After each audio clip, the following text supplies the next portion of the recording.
The hospital bracelet chafed against my wrist as I clicked through my banking app, the fluorescent lights making my headache worse. That's when I saw it. 17 transactions in 3 days, totaling over $12,000. All while I had been fighting pneumonia in a hospital bed. My fingers trembled as I scrolled through designer store purchases, spa treatments, and expensive restaurants. When Madison's name appeared on a receipt for a $3,800 handbag, the betrayal stole my breath faster than my illness ever had. Before we jump back in, tell us where you're tuning in from, and if this story touches you, make sure you're subscribed, because tomorrow, I've saved something extra special for you. I tried calling Thomas immediately. My husband of 23 years didn't pick up, which wasn't surprising these days. We had been growing apart long before the pneumonia put me in Lakeview Medical Center, but I never expected our daughter to take advantage of my illness. Madison had always been close to her father's family, the Collins clan with their old money and older judgments. I had always been the outsider, the woman from the wrong side of Maple Grove who had somehow caught Thomas's eye at university. A knock at the hospital door interrupted my spiraling thoughts. Dr. Winters entered with my discharge papers.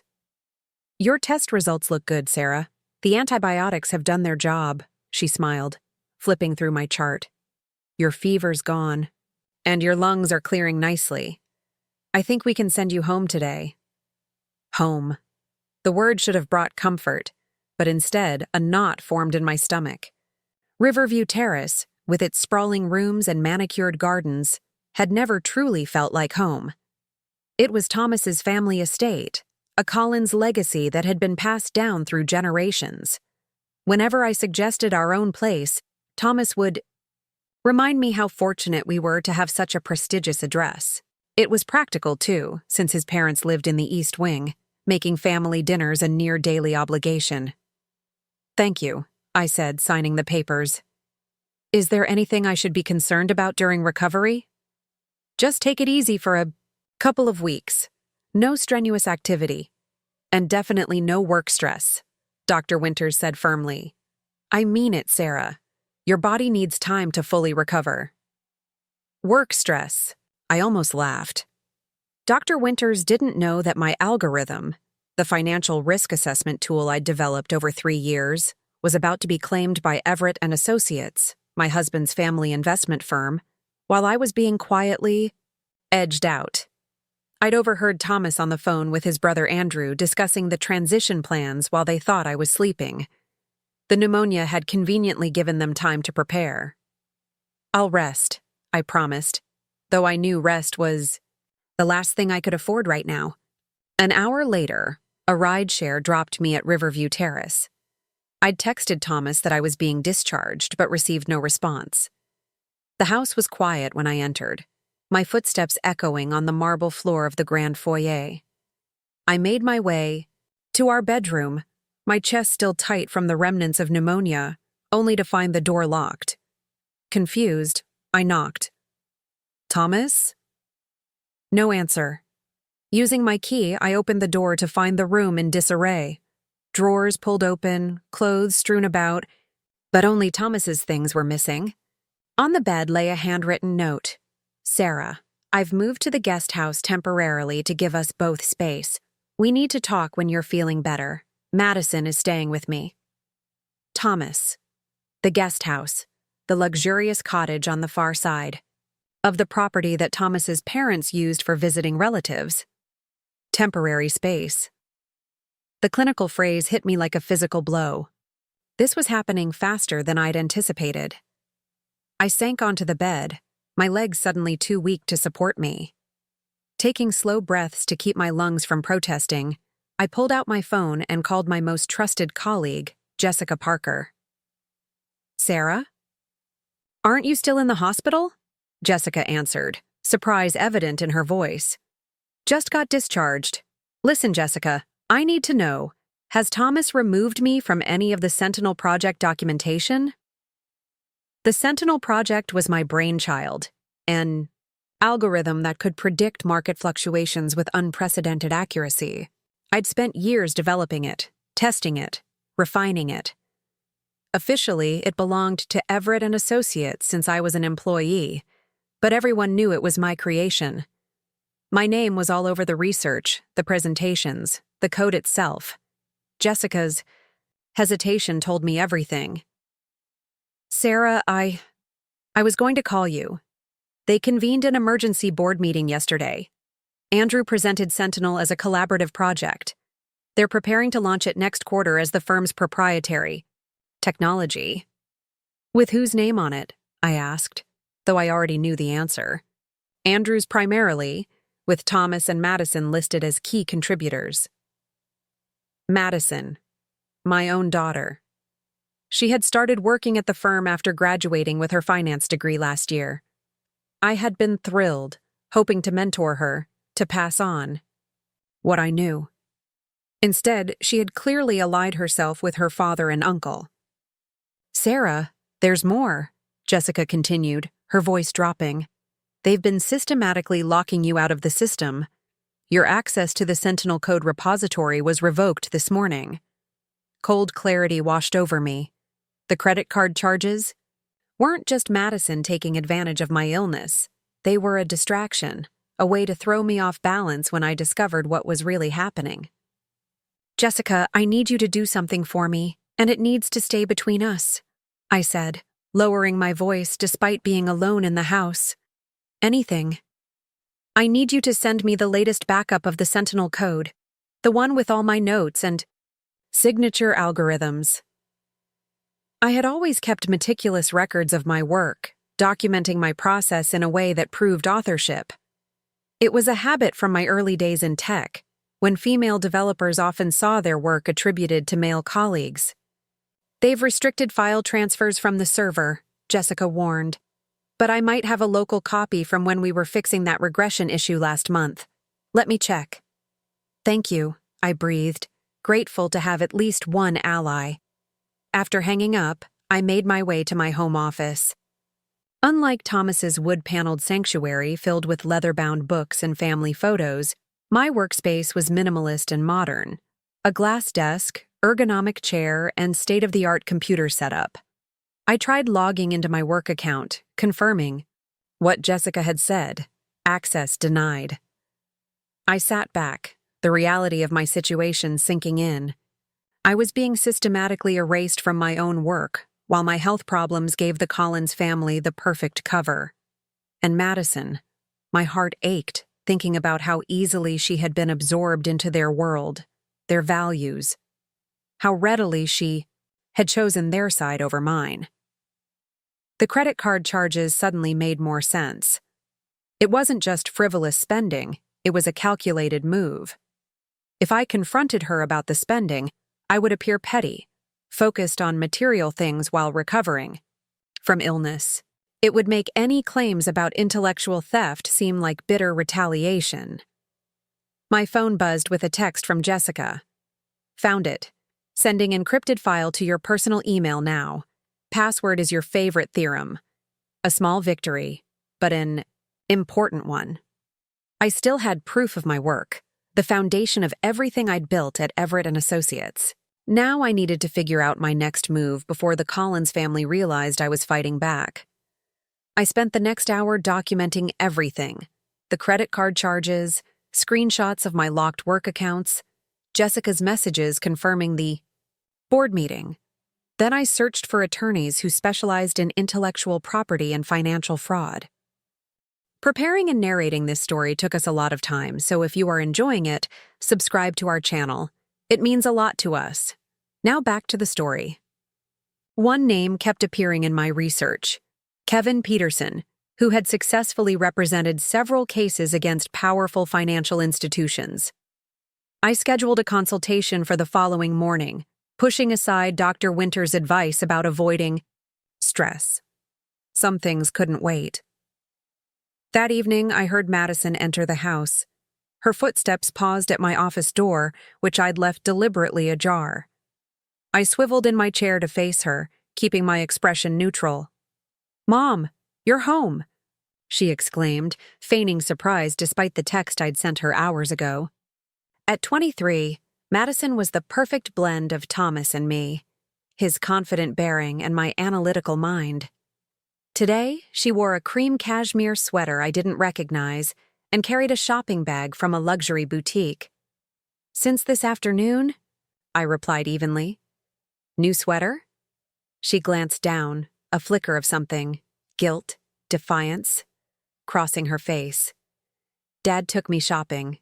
Said I deserved something nice for covering for you at work." "Covering for me," I repeated. "Interesting phrase." Madison shifted uncomfortably. "You know what I mean. The Sentinel presentation to the board went really well. Uncle Andrew says we're going to revolutionize the market prediction industry." "We?" She bristled at my tone. "Yes, we. I've been working on this project too, Mom. Just because you started it doesn't mean others haven't contributed." "And what exactly was your contribution, Madison?" Her cheeks flushed. "I refined the variable weighting in the secondary algorithm. Plus, I created the presentation that convinced the board to fast-track the launch." I nodded slowly, remembering the refinements I'd worked on with her during late nights at the office. I had walked her through every step, explaining the math, the logic, the intuitive leaps that had made Sentinel possible. She had been an eager student, asking insightful questions. I had been so proud. "That sounds significant," I said carefully. "Important enough to list you as a key contributor, alongside your father and uncle." Madison's eyes widened slightly. She hadn't expected me to know this detail. "How did you—" "Does it matter? What matters is that my name seems to have disappeared from the project entirely." She recovered quickly.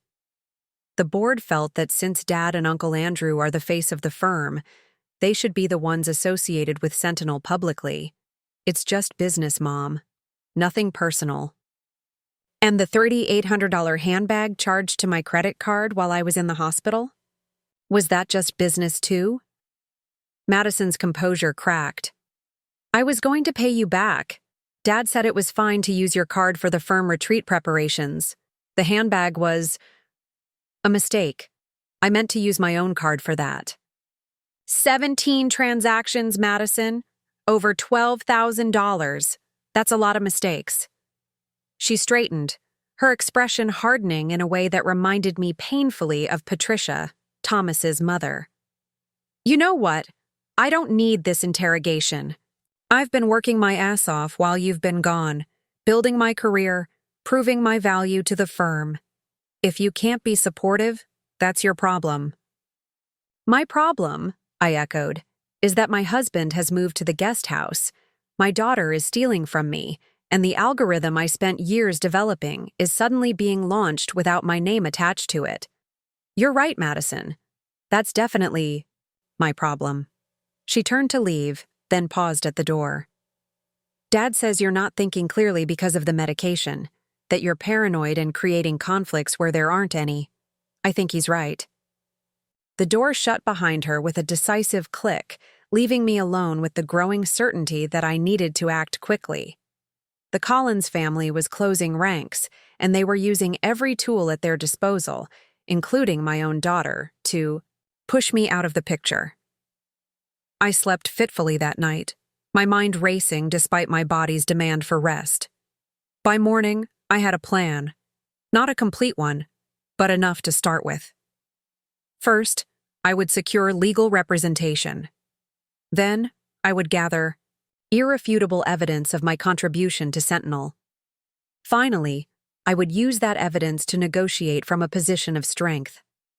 What I didn't have was a plan for my marriage, or for repairing the relationship with my daughter. Those wounds felt too raw, too deep to address yet. One battle at a time.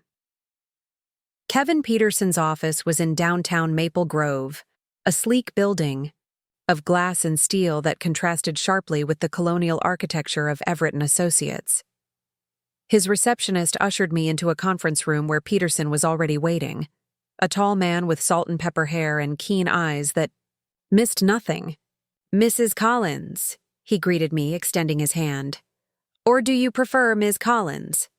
Sarah is fine, I replied, appreciating the subtle acknowledgement that my identity wasn't solely tied to my marriage. Sarah, then. I've reviewed the materials you sent over this morning. You've been thorough, which I appreciate. Time is typically of the essence in these situations. I nodded, settling into the chair across from him. I believe my husband's family is attempting to appropriate my work while I've been ill. They've also used my incapacitation to make significant financial moves against me. Peterson opened a folder containing the documents I'd emailed, the credit card statements, screenshots, and a brief history of the Sentinel project. Let's start with the algorithm, he said. Can you prove it's primarily your work? Yes, I've documented every stage of development. I have the original pseudocode, dated entries detailing breakthroughs, and correspondence discussing my progress.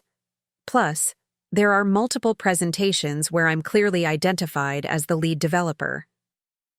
And these were all created and stored as part of your employment with Everett and Associates.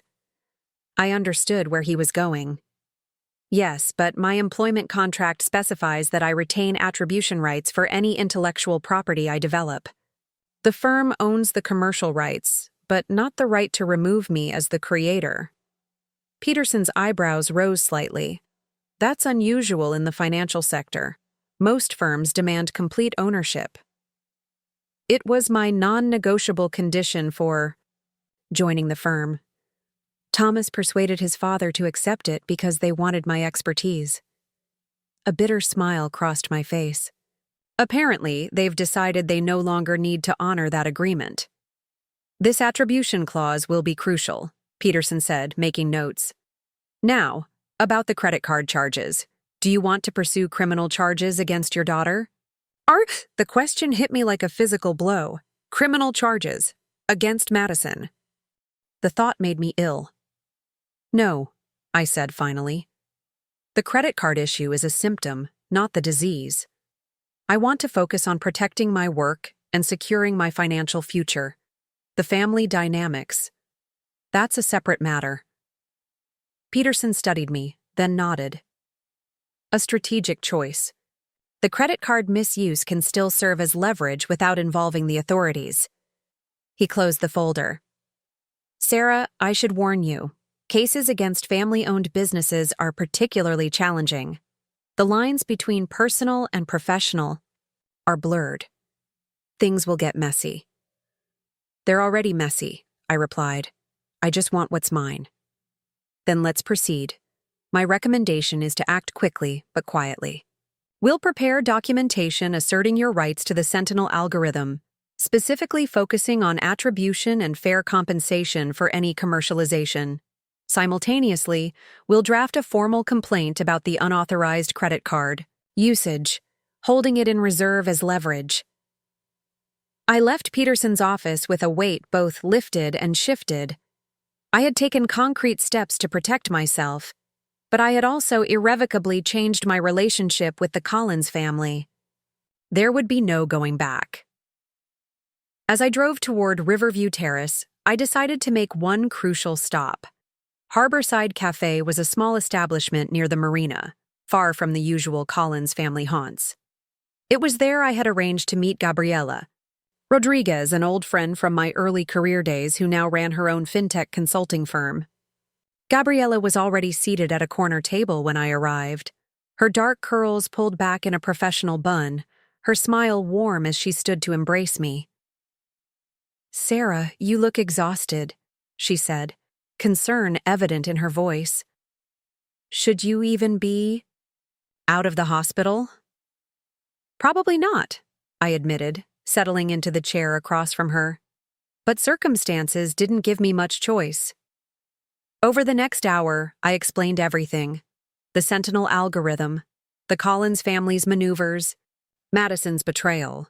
Gabriela listened without interruption, her expression growing increasingly troubled. So they waited until you were literally fighting for breath to steal your work, she summarized when I finished. That's cold, even for old money families. They've always seen me as temporary, I said. The unsuitable wife Thomas would eventually outgrow. I think they've been planning this for years, waiting for the right moment. Gabriella's eyes narrowed. And what exactly do you want from me, Sarah? You didn't call me just to vent. I took a deep breath. I need an independent assessment of Sentinel's market value, and... I hesitated, then pushed forward. I need to know if your firm would be interested in a partnership if I regain control of my algorithm. Her eyebrows shot up. You're planning to leave Everett and Associates? I'm planning to have options, I corrected. Kevin Peterson thinks we can establish my right to attribution, which would allow me to develop the technology elsewhere, even if Everett retains some commercial rights to the original version. Gabriella considered this, tapping her fingers thoughtfully on the table. It's brilliant work, Sarah. From what you've shown me previously, Sentinel could revolutionize risk assessment across multiple markets. My firm would definitely be interested. She paused. But are you prepared for the personal cost? This will be war with your husband's family. They fired the first shot, I said quietly, while I was in a hospital bed. She nodded, a new respect in her eyes. Then let's talk strategy. I'll have my team conduct evaluation of Sentinel based on the materials you can share. We'll establish its worth independently from Everett and Associates, which will strengthen your negotiating position. As we discussed details, my phone buzzed, with a text from Thomas. Family dinner tonight at 7. We need to talk about your return to work. Mother is expecting you. Family dinner. The Collins family tradition where important matters were discussed and decisions were effectively announced rather than debated. Patricia Collins, presiding at the head of the table, dispensing her judgments with the sweet smile that had always reminded me of a predator baring its teeth. I showed the message to Gabriella, who let out a low whistle. Perfect timing. They're going to try to lock you into something before you have your legal protection in place. Exactly. Peterson said he'd have preliminary documents for me by tomorrow. If I can stall them for just one more day. Then stall, Gabriella said firmly. Go to dinner, be noncommittal, claim you're still recovering and can't discuss complex matters yet. Buy yourself the time you need. It was solid advice. I thanked Gabriella, promising to send her the Sentinel documentation that evening, and headed back to Riverview Terrace to prepare for what would undoubtedly be a tense family dinner. When I arrived, the house was quiet again. I took the opportunity to shower and dress carefully, choosing a simple but elegant black dress that conveyed both professionalism and respect for the family dinner tradition. The Collins family valued appearances above almost everything else. At precisely 6:55 p.m., I made my way to the formal dining room in the main house. Thomas, Andrew, and Madison were already seated, along with Patricia and Harold Collins. They all looked up as I entered, expressions ranging from Thomas's discomfort to Madison's defiance to Patricia's calculating assessment. Sarah, dear. Patricia rose to greet me, her silver hair perfectly coiffed, her embrace brief and cool. We're so pleased you could join us. How are you feeling? Much better, thank you, I replied, taking my usual seat beside Thomas, who barely met my eyes. You should have called when you were discharged, he said quietly. I would have picked you up. Would you? I asked, just as quietly. You seemed rather occupied in the guest house. Harold cleared his throat from the head of the table. At 72, he remained an imposing figure, the founder of Everett and Associates and the undisputed patriarch of the Collins family. Let's not waste time on pleasantries, he announced as the housekeeper began serving the first course. Sarah, we've made some decisions during your absence that we need to discuss. Direct as always. No pretense of asking for my input or considering my perspective. I'm still recovering, Harold, I said mildly. Dr. Winters specifically advised against work stress for at least 2 weeks. This can't wait 2 weeks, Andrew interjected. Tall and lean like Thomas, but with a sharper edge, he had always been the more openly ambitious of the brothers. We're moving forward with the Sentinel launch. The market position is too advantageous to delay. I see, I said, taking a small bite of my salad. And what role do you envision for me in this launch? Thomas shifted uncomfortably beside me. We thought, given your health concerns, that you might appreciate stepping back from the frontline development. Take on more of an advisory role.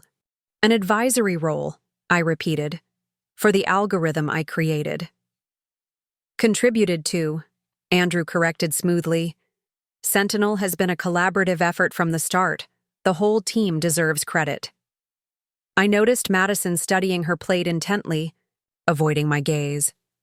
Of course, I agreed, my tone pleasant. Credit should go where it's due. Patricia smiled approvingly, misinterpreting my acquiescence. We're thinking of announcing the launch at the Maple Grove Finance Summit next month. It would be the perfect venue to position Everett and Associates as an innovator in the field. With Andrew as the face of the innovation, I added, watching their reactions. Andrew and Thomas, Harold clarified. As managing partners, they should represent the firm's achievements. And Madison? I asked. I understand she's being listed as a key contributor. A flicker of surprise crossed Harold's face. Clearly, he hadn't expected me to know this detail. Madison has shown tremendous initiative, he recovered quickly. We believe in recognizing young talent. How commendable, I murmured, turning to my daughter. Madison, perhaps you could explain the variable weighting refinements you contributed. I'd love to hear about your process. Her eyes widened slightly. She knew as well as I did that those refinements had been my work, with her as an observer and assistant at best. Actually, Thomas interrupted, we should probably avoid technical discussions during dinner. Family tradition and all. Translation: don't expose Madison's inability to explain work she's taking credit for. Of course, I conceded. We wouldn't want to break with tradition. The rest of the dinner proceeded with strained conversation about innocuous topics. The upcoming charity gala, Harold's new yacht, Andrew's son's college applications. Throughout, I could feel Patricia watching me, trying to gauge whether I was truly as compliant as I appeared. As dessert was served, Harold returned to business. So, Sarah, we'll need you to sign some updated documentation for the Sentinel project tomorrow. Nothing major, just reorganizing the attribution to reflect the current team structure. I'm still on medication that makes reading fine print challenging, I said apologetically. Perhaps next week would be better, when I'm thinking more clearly? The paperwork is time-sensitive, Andrew pressed. The board meeting to approve the launch is on Friday. Then perhaps you could email it to me? I could have my personal attorney review it, just to make sure I understand everything properly. The temperature in the room seemed to drop 10 degrees. Personal attorney? Thomas asked, speaking up for the first time in minutes. Since when? Do you have a personal attorney? I met his gaze steadily. Since I woke up in a hospital bed to find thousands of dollars charged to my credit cards, my husband moved out, and my work being reassigned without my knowledge. Madison pushed, back from the table. Mom, you're being dramatic. No one is trying to take advantage of you. Really? Then you won't mind explaining the 17 transactions on my card while I was hospitalized, including a $3,800 handbag? Silence fell over the table. Patricia recovered first. I'm sure there's a simple explanation. Family members often share expenses, especially during stressful times. Simple explanations are wonderful, I agreed. I look forward to hearing them. But in the meantime, I won't be signing anything without proper review. Harold's expression hardened. Sarah, I think you're forgetting that Everett and Associates has been extremely generous to you. This family welcomed you, despite your unconventional background. By unconventional, he meant my middle-class upbringing, my public school, education, my scholarship to university, rather than a legacy admission. And I've repaid that generosity with years of dedicated work and innovations that have increased the firm's value significantly, I replied, my voice steady despite the anger building inside me. Sentinel is just the latest example. Thomas placed his hand on mine, a gesture that would have once brought comfort, but now felt manipulative. Sarah, no one is questioning your contributions. We're just trying to move forward in a way that benefits everyone. I withdrew my hand. Then you won't mind if I take a few days to review the documentation properly.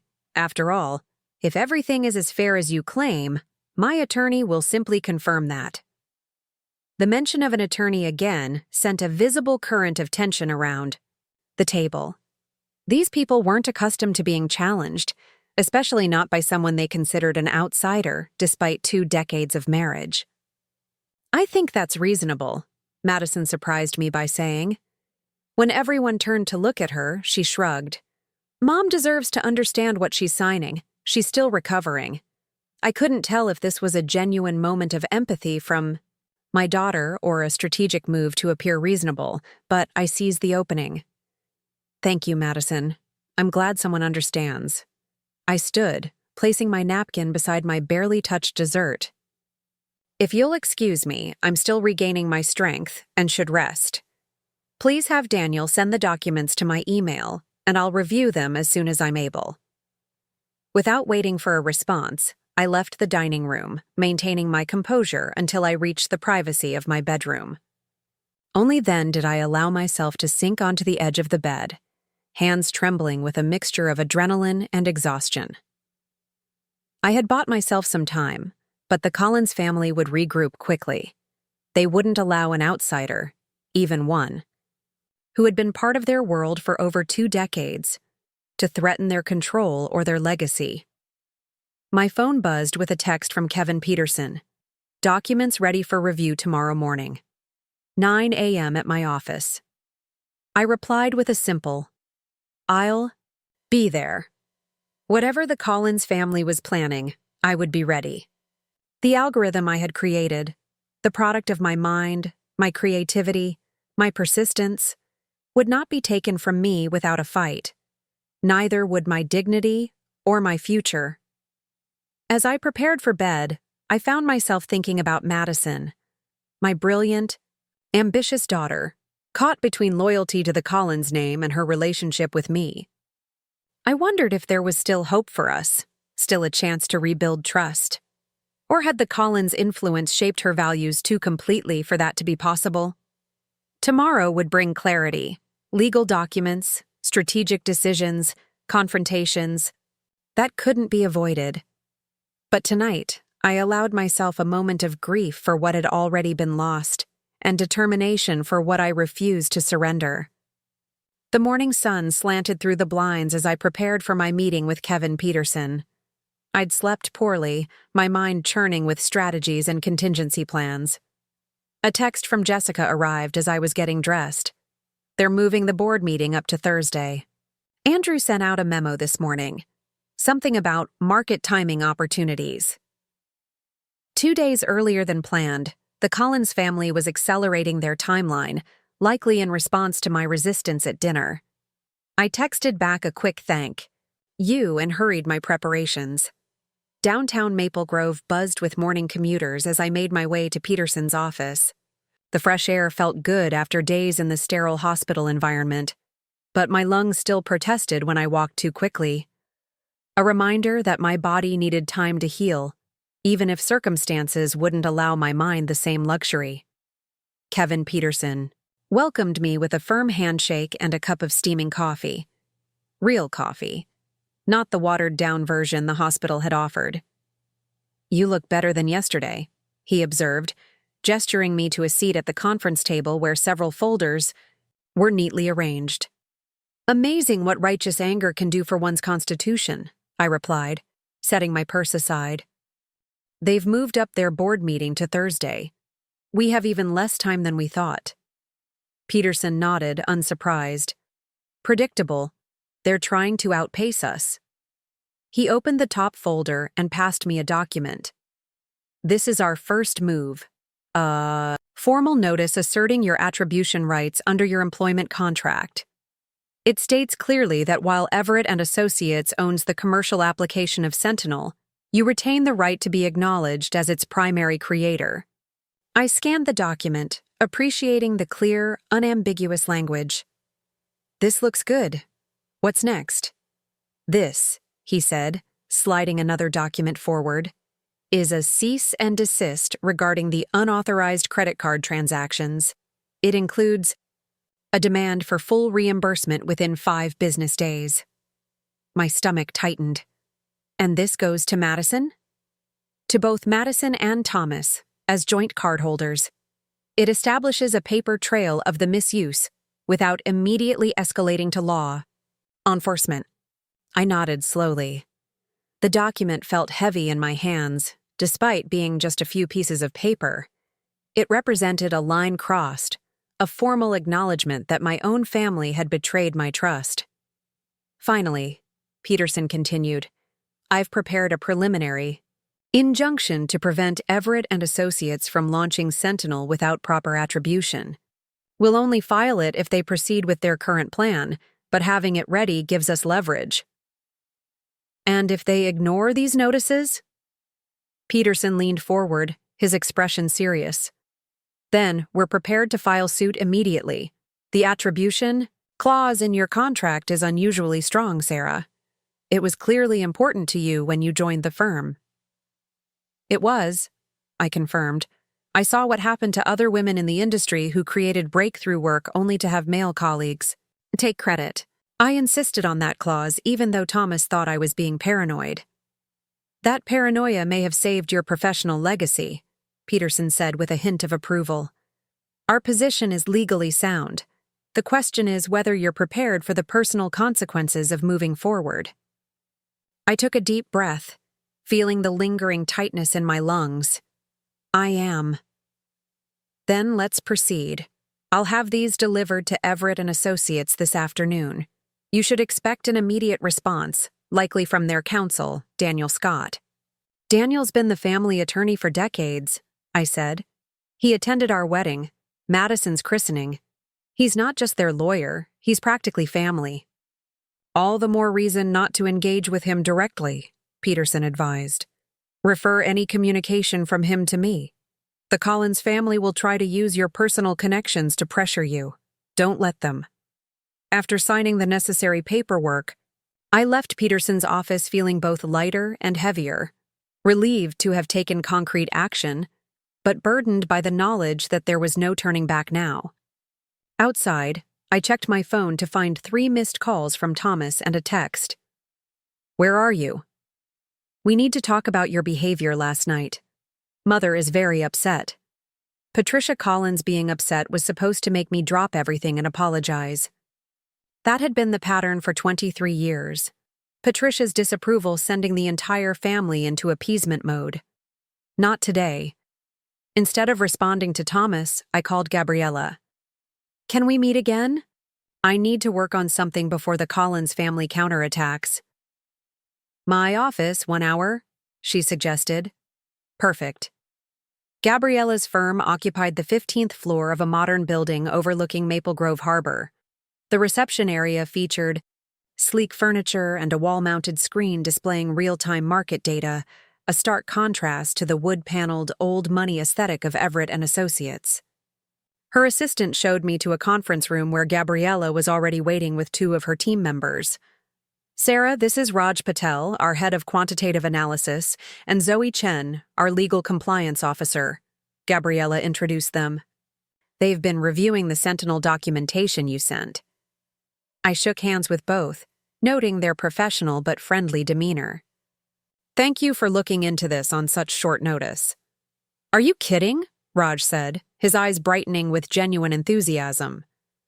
Your algorithm is brilliant. The multi-layered regression model alone is worth studying, but the adaptive learning component? That's revolutionary. His unabashed appreciation for the technical aspects of my work was refreshing after years of having it downplayed at Everett and Associates, where innovation was valued only insofar as it increased profits, not for its intellectual elegance. We've Completed a preliminary valuation, Zoe explained, sliding a folder across the table. Based on comparable technologies and projected market applications, Sentinel's estimated value ranges between $45 and $60 million as a standalone product. I blinked, momentarily stunned by the figure. That's more than I expected. And that's conservative, Gabriella added. If integrated into a broader financial services platform, the value could double, perhaps triple over 5 years. The implications sank in slowly. My work wasn't just valuable in an abstract sense. It represented a tangible, substantial asset that the Collins family was attempting to appropriate. What I need now, I said, refocusing, is a viable alternative to Everett and Associates. Assuming I can maintain my attribution rights, what are my options for developing Sentinel further? Gabriella exchanged glances with her colleagues before responding. We've discussed this internally. Rodriguez Financial Technologies would be interested in forming a partnership with you to develop the next generation of Sentinel. A partnership, not an acquisition? I clarified. Exactly. You would retain creative control and proper attribution. We would provide the infrastructure, market access, and complementary technologies to maximize Sentinel's potential. It was an attractive proposition, offering everything the Collins family had tried to deny me: recognition, control, respect for my work. There's one more thing, Raj added. We think Sentinel has applications beyond just financial markets. The core algorithm could be adapted for healthcare risk assessment, climate change modeling, even urban planning. A more diverse portfolio of applications would strengthen your position, Zoe explained. It would demonstrate that Everett's version is just one limited implementation of your broader innovation. For the next 2 hours, we explored possibilities, sketching out a vision for Sentinel that extended far beyond what the Collins family had imagined. By the time we finished, I had a concrete alternative to present, not just a legal defense, but a positive path forward for my work. As we wrapped up, Gabriella walked me to the elevator. You know they'll fight this, right? Old money firms like Everett don't surrender assets easily, especially to women they've underestimated. I'm counting on it, I replied. Their resistance will only prove how valuable they know my work to be. When I returned to Riverview Terrace, the atmosphere had changed palpably. The house felt charged, like the air before a thunderstorm. Thomas's car was in the driveway, which was unusual for a weekday afternoon. As I entered, I heard voices from his study, tense, urgent conversations that fell silent as the front door closed behind me.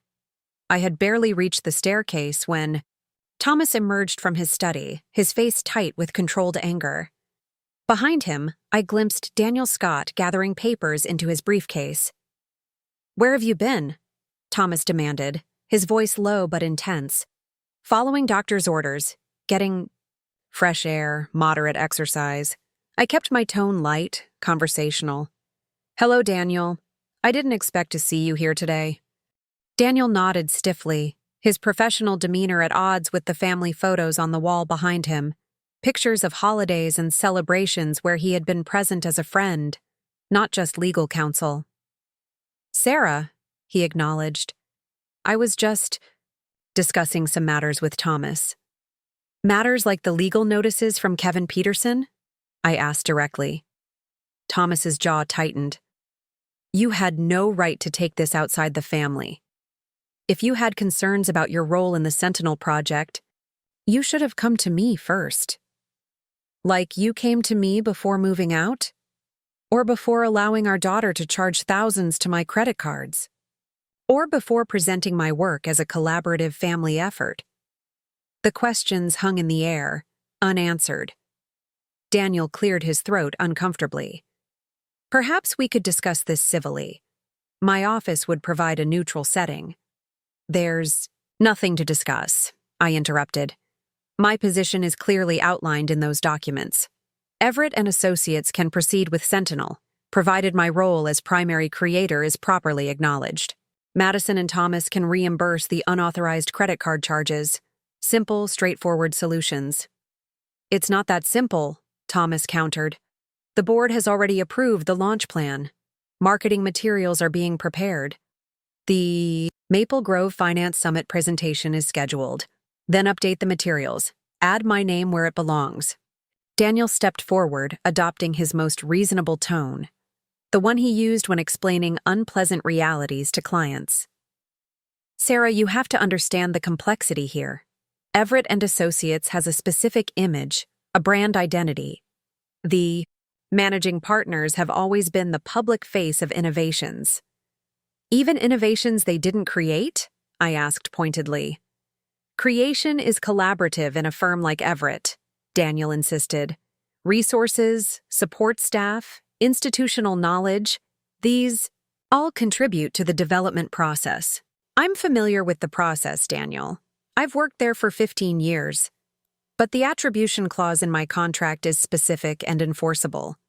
Kevin Peterson confirmed that this morning. Thomas ran a hand through his hair, a gesture of frustration I'd seen countless times during our marriage. This isn't just about a contract, Sarah. This is about family loyalty, about understanding your place in the larger picture. His words struck me with an almost physical force. My place. After 23 years of marriage, 15 years at the firm, raising our daughter together, my place was still that of an outsider expected to sacrifice for the Collins family without complaint. My place, I repeated slowly, is as the creator of Sentinel, as Madison's mother, as your wife, though you seem to have forgotten that part when you moved to the guest house without even a conversation. I needed space to think, Thomas defended. You've been different lately, more confrontational, less supportive of the family's needs. Different how? By expecting credit for my work? By objecting to our daughter stealing from me? I shook, my head in disbelief. If that's different, then perhaps I should have been different years ago. Daniel intervened again, ever the mediator. Let's focus on practical solutions. Sarah, what exactly would satisfy you in terms of attribution? My name as primary creator on all documentation, marketing materials, and presentations. A formal acknowledgement at the launch, and a revised compensation structure that reflects my contribution. I laid out my terms clearly, without emotion. Thomas scoffed. That's outrageous. The family has already decided. The family doesn't get to decide who created Sentinel. I cut him off. Reality does. Facts do. And the fact is, I developed that algorithm from concept to implementation. Every breakthrough, every innovative approach came from my work. With resources provided by Everett and Associates, Daniel reminded me. Resources I've more than paid for with 15 years of undervalued contributions, I countered. Check. The numbers, Daniel. Projects I've led have generated over $100 million in profits for the firm. How much of that has been attributed to me publicly? An uncomfortable silence followed, broken only when Madison appeared at the top of the stairs, drawn by the rising voices. What's going on? She asked, descending slowly, her eyes moving between us. Your mother has decided to threaten legal action against the family, Thomas informed her, his tone suggesting I had committed an unthinkable betrayal. Madison's expression darkened. Seriously, Mom? After everything the family has done for you? What exactly has the family done for me, Madison? I asked quietly. Besides taking my work without credit? Besides raising my daughter to think, it's acceptable to steal from her mother when she's hospitalized? Madison flinched. I told you, that was a mistake with the cards. I meant to use mine for the personal purchases. 17 transactions isn't a mistake. It's a pattern. I turned back to Thomas and Daniel. My terms are reasonable. You know they are. The question is whether Everett and Associates values my contribution enough to acknowledge it properly, or whether the Collins family ego is more important than facts.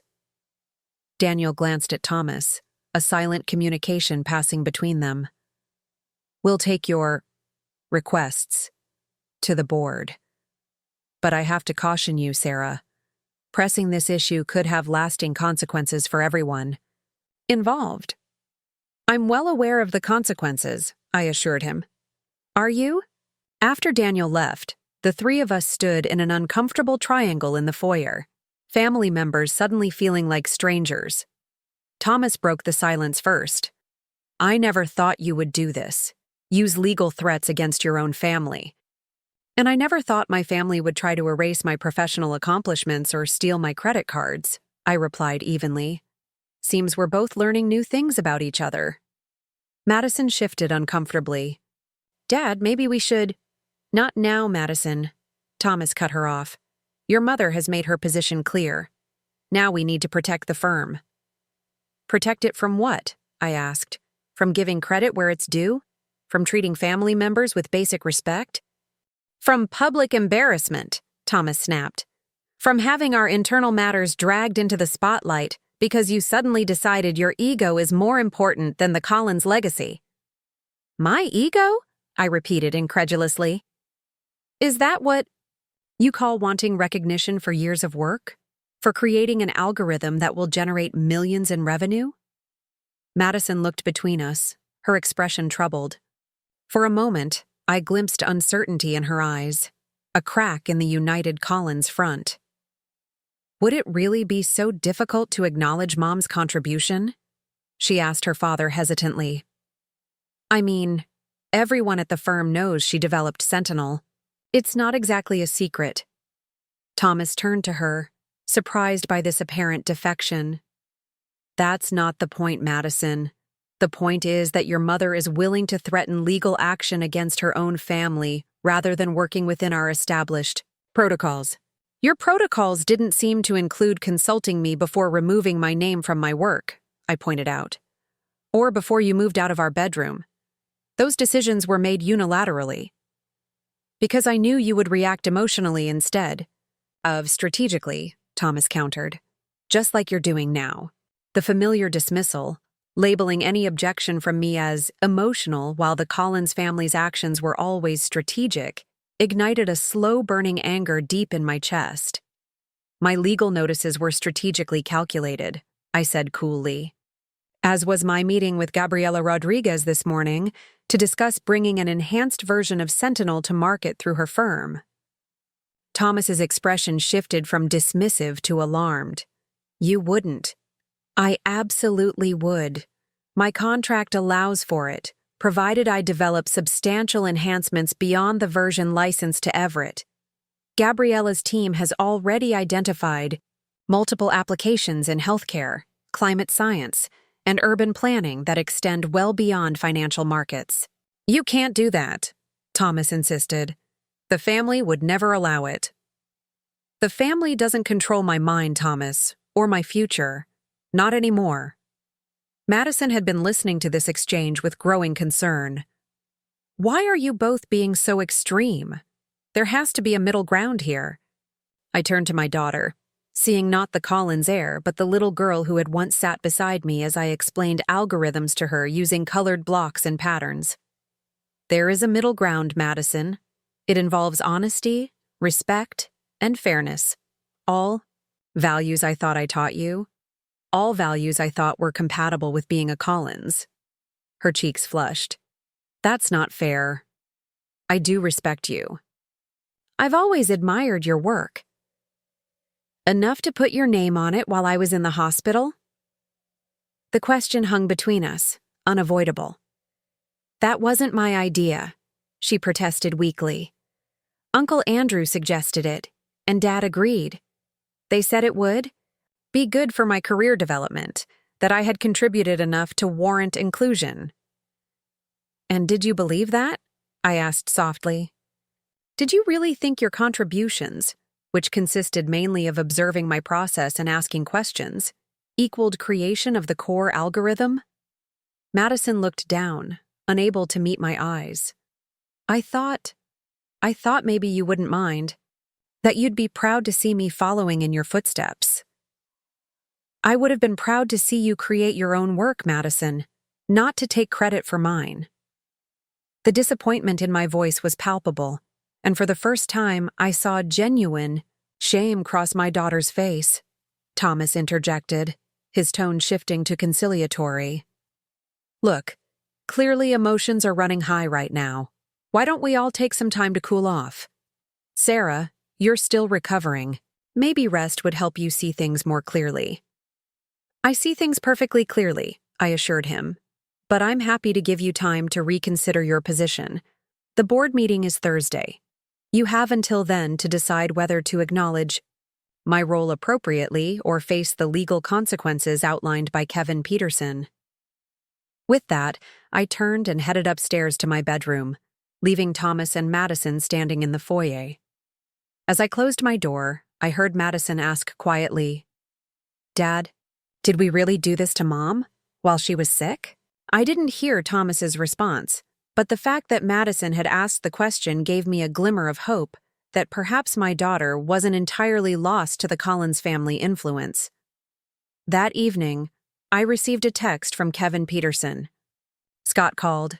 They want to meet tomorrow. 2 p.m. at my office. Progress. The Collins family was taking my demands seriously enough to agree to a formal meeting. I replied with a simple confirmation, then turned my attention to preparing for whatever tomorrow might bring. The next morning, I went for a walk around the expansive grounds of Riverview Terrace, partly to build my strength after the hospital stay, partly to gather my thoughts before the meeting. The estate had always been beautiful: manicured gardens, ancient oak trees, a view of the river that gave the property its name. But today, I saw it differently. Not as a symbol of the Collins family legacy that I had been privileged to share, but as a gilded cage where I had gradually surrendered pieces of my identity in exchange for acceptance that never truly came. My phone buzzed with a message from Jessica. Board materials being finalized.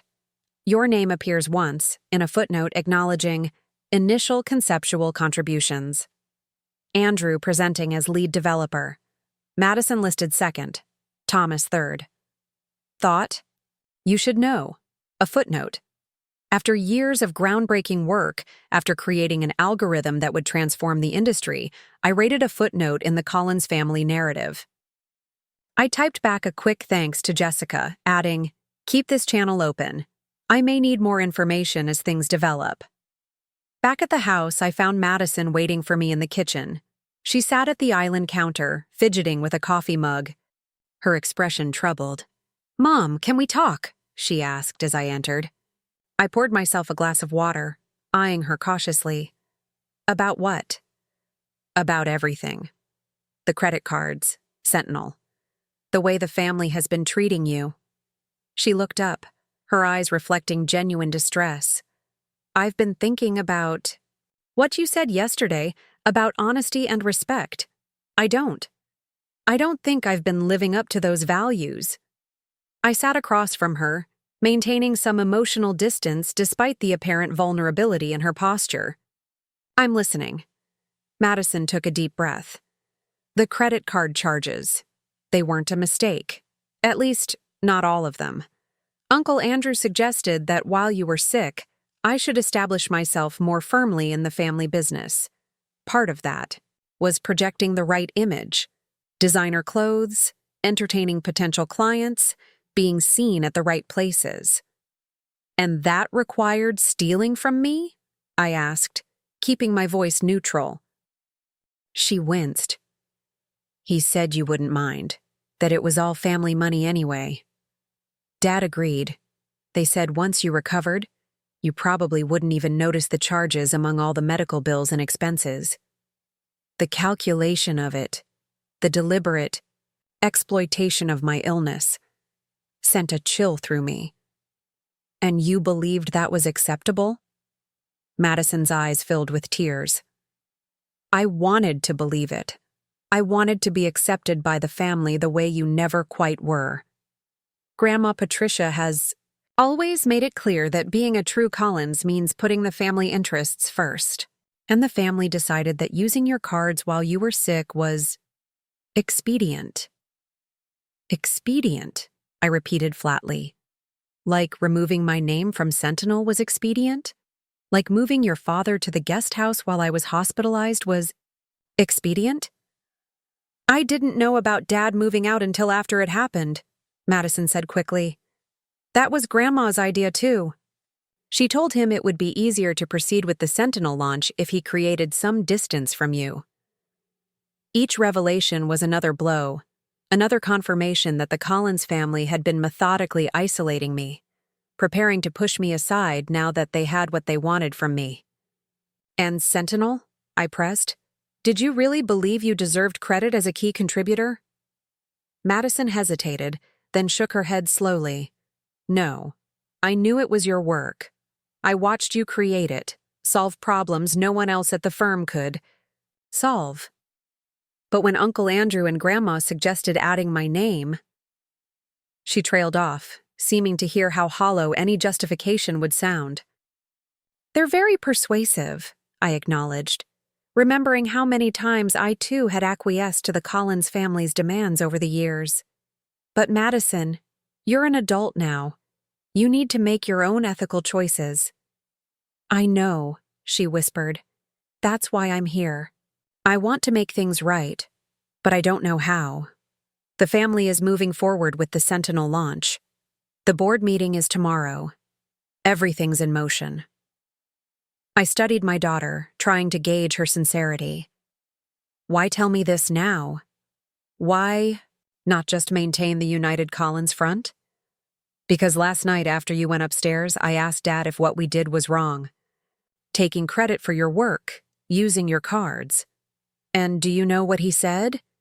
Her voice cracked slightly. He said, in business, perception creates reality. If we say Sentinel was a family project, then that's what it becomes. But that's not what you taught me, Mom. You taught me that truth matters. A small spark of hope kindled within me. Perhaps Madison wasn't entirely lost to the Collins influence after all. If you want to make things right, I said carefully, there's a meeting with the family attorneys today at 2 p.m. You could attend. Tell them what you've just told me. Madison's eyes widened with alarm. Testify against the family? Grandma would never forgive me. This isn't about forgiveness, Madison. It's about integrity. Your integrity. I reached across the island to cover her hand with mine. You can choose what kind of person you want to be. Someone who stands by silently while others take what isn't theirs, or someone who speaks the truth even when it's difficult. She didn't pull away, but I could see the conflict raging behind her eyes. I don't know if I can do that. The family has always been everything. Our identity, our security, our future. The family isn't everything, Madison. It's a part of who you are, but not the whole. You're also my daughter. You're also a person with your own moral compass. I squeezed her hand gently. Think about the kind of legacy you want to create for yourself. Is it one built on truth or on convenient fictions? Madison didn't answer immediately, but she didn't reject the idea outright either. Progress, small as it was. I need to think, she said finally, withdrawing her hand. But Mom, whatever happens, I'm sorry about the credit cards. Really sorry. I'll pay you back, even if I have to get a loan. I appreciate that, I said, meaning it despite everything. And Madison, I'm proud of you for having this conversation. It couldn't have been easy. A ghost of a smile touched her lips. Nothing worth doing ever is. That's what you always told me. As she left the kitchen, I allowed myself a moment of cautious optimism. Madison had taken a small step toward ethical independence from the Collins family. Whether she would take the larger step of speaking up at today's meeting remained to be seen, but the possibility existed. For now, that was enough. At precisely 1:45 p.m., I arrived at Kevin Peterson's office, composed and prepared for the confrontation ahead. Peterson met me in the lobby, briefing me as we walked to the conference room. Daniel Scott will be there with Thomas and Andrew. Harold has sent his regrets, citing a previous engagement, though we both know that's strategic. He's maintaining plausible deniability while letting his sons handle the dirty work. Typical Harold, I agreed. He prefers to remain above the fray, dispensing judgment from on high once others have done the fighting. Our strategy is simple, Peterson continued. We present our evidence, state our terms clearly, and hold firm. No emotional appeals, no family entanglements. This is a business negotiation about intellectual property rights. Understood, I said, my professional mask firmly in place. Years of navigating the Collins family dynamics had trained me well for this moment. The conference room was already occupied when we entered. Daniel Scott stood to greet us, ever the polished attorney. Thomas and Andrew remained seated, their expressions a study in controlled hostility. But it was the fourth person in the room who surprised me. Madison, sitting slightly apart from her father and uncle, her posture tense. Ms. Collins, Peterson began, deliberately using my married name rather than the Sarah that Daniel had employed the day before, a small detail that established formality and professional distance. We appreciate your willingness to meet. My client has outlined her terms regarding proper attribution for the Sentinel algorithm. We're prepared to discuss reasonable implementation of those terms. Daniel nodded, his expression carefully neutral. We've reviewed Ms. Collins's claims of primary authorship. While Everett and Associates acknowledges her significant contributions, we maintain that Sentinel was developed within the firm's collaborative framework, utilizing proprietary methodologies and resources. Proprietary methodologies that my client created, Peterson countered smoothly, as evidenced by the documentation we provided with our notice. Andrew leaned forward, unable to maintain the professional detachment his brother and Daniel exhibited. Sarah, this is absurd. You've been part of the firm for 15 years. Everything you've developed has been within our ecosystem, using our resources, our client data. To suddenly claim individual credit, I'm not suddenly claiming anything. I interrupted calmly. I've always been the primary developer of Sentinel. Everyone at the firm knows it. The only thing that's changed is the Collins family's attempt to minimize my role now that the algorithm is ready for commercial launch. Thomas cleared his throat. Sarah, we're prepared to be generous here. A more prominent acknowledgement. In the materials, perhaps a special mention at the launch event. But the presentation structure has already been approved by the board. Andrew will lead, with Madison and myself as supporting presenters. That's not acceptable, Peterson stated, flatly. My client's role as primary creator must be explicitly acknowledged in all materials and presentations. Her name should appear first and most prominently in all attributions. The room fell silent as the Collins men exchanged glances, clearly not having expected such an uncompromising stance. There's also the matter of the unauthorized credit card charges, Peterson continued, redirecting the conversation before they could regroup. We have documentation of 17 transactions totaling over $12,000 made while my client was hospitalized. We're seeking immediate reimbursement.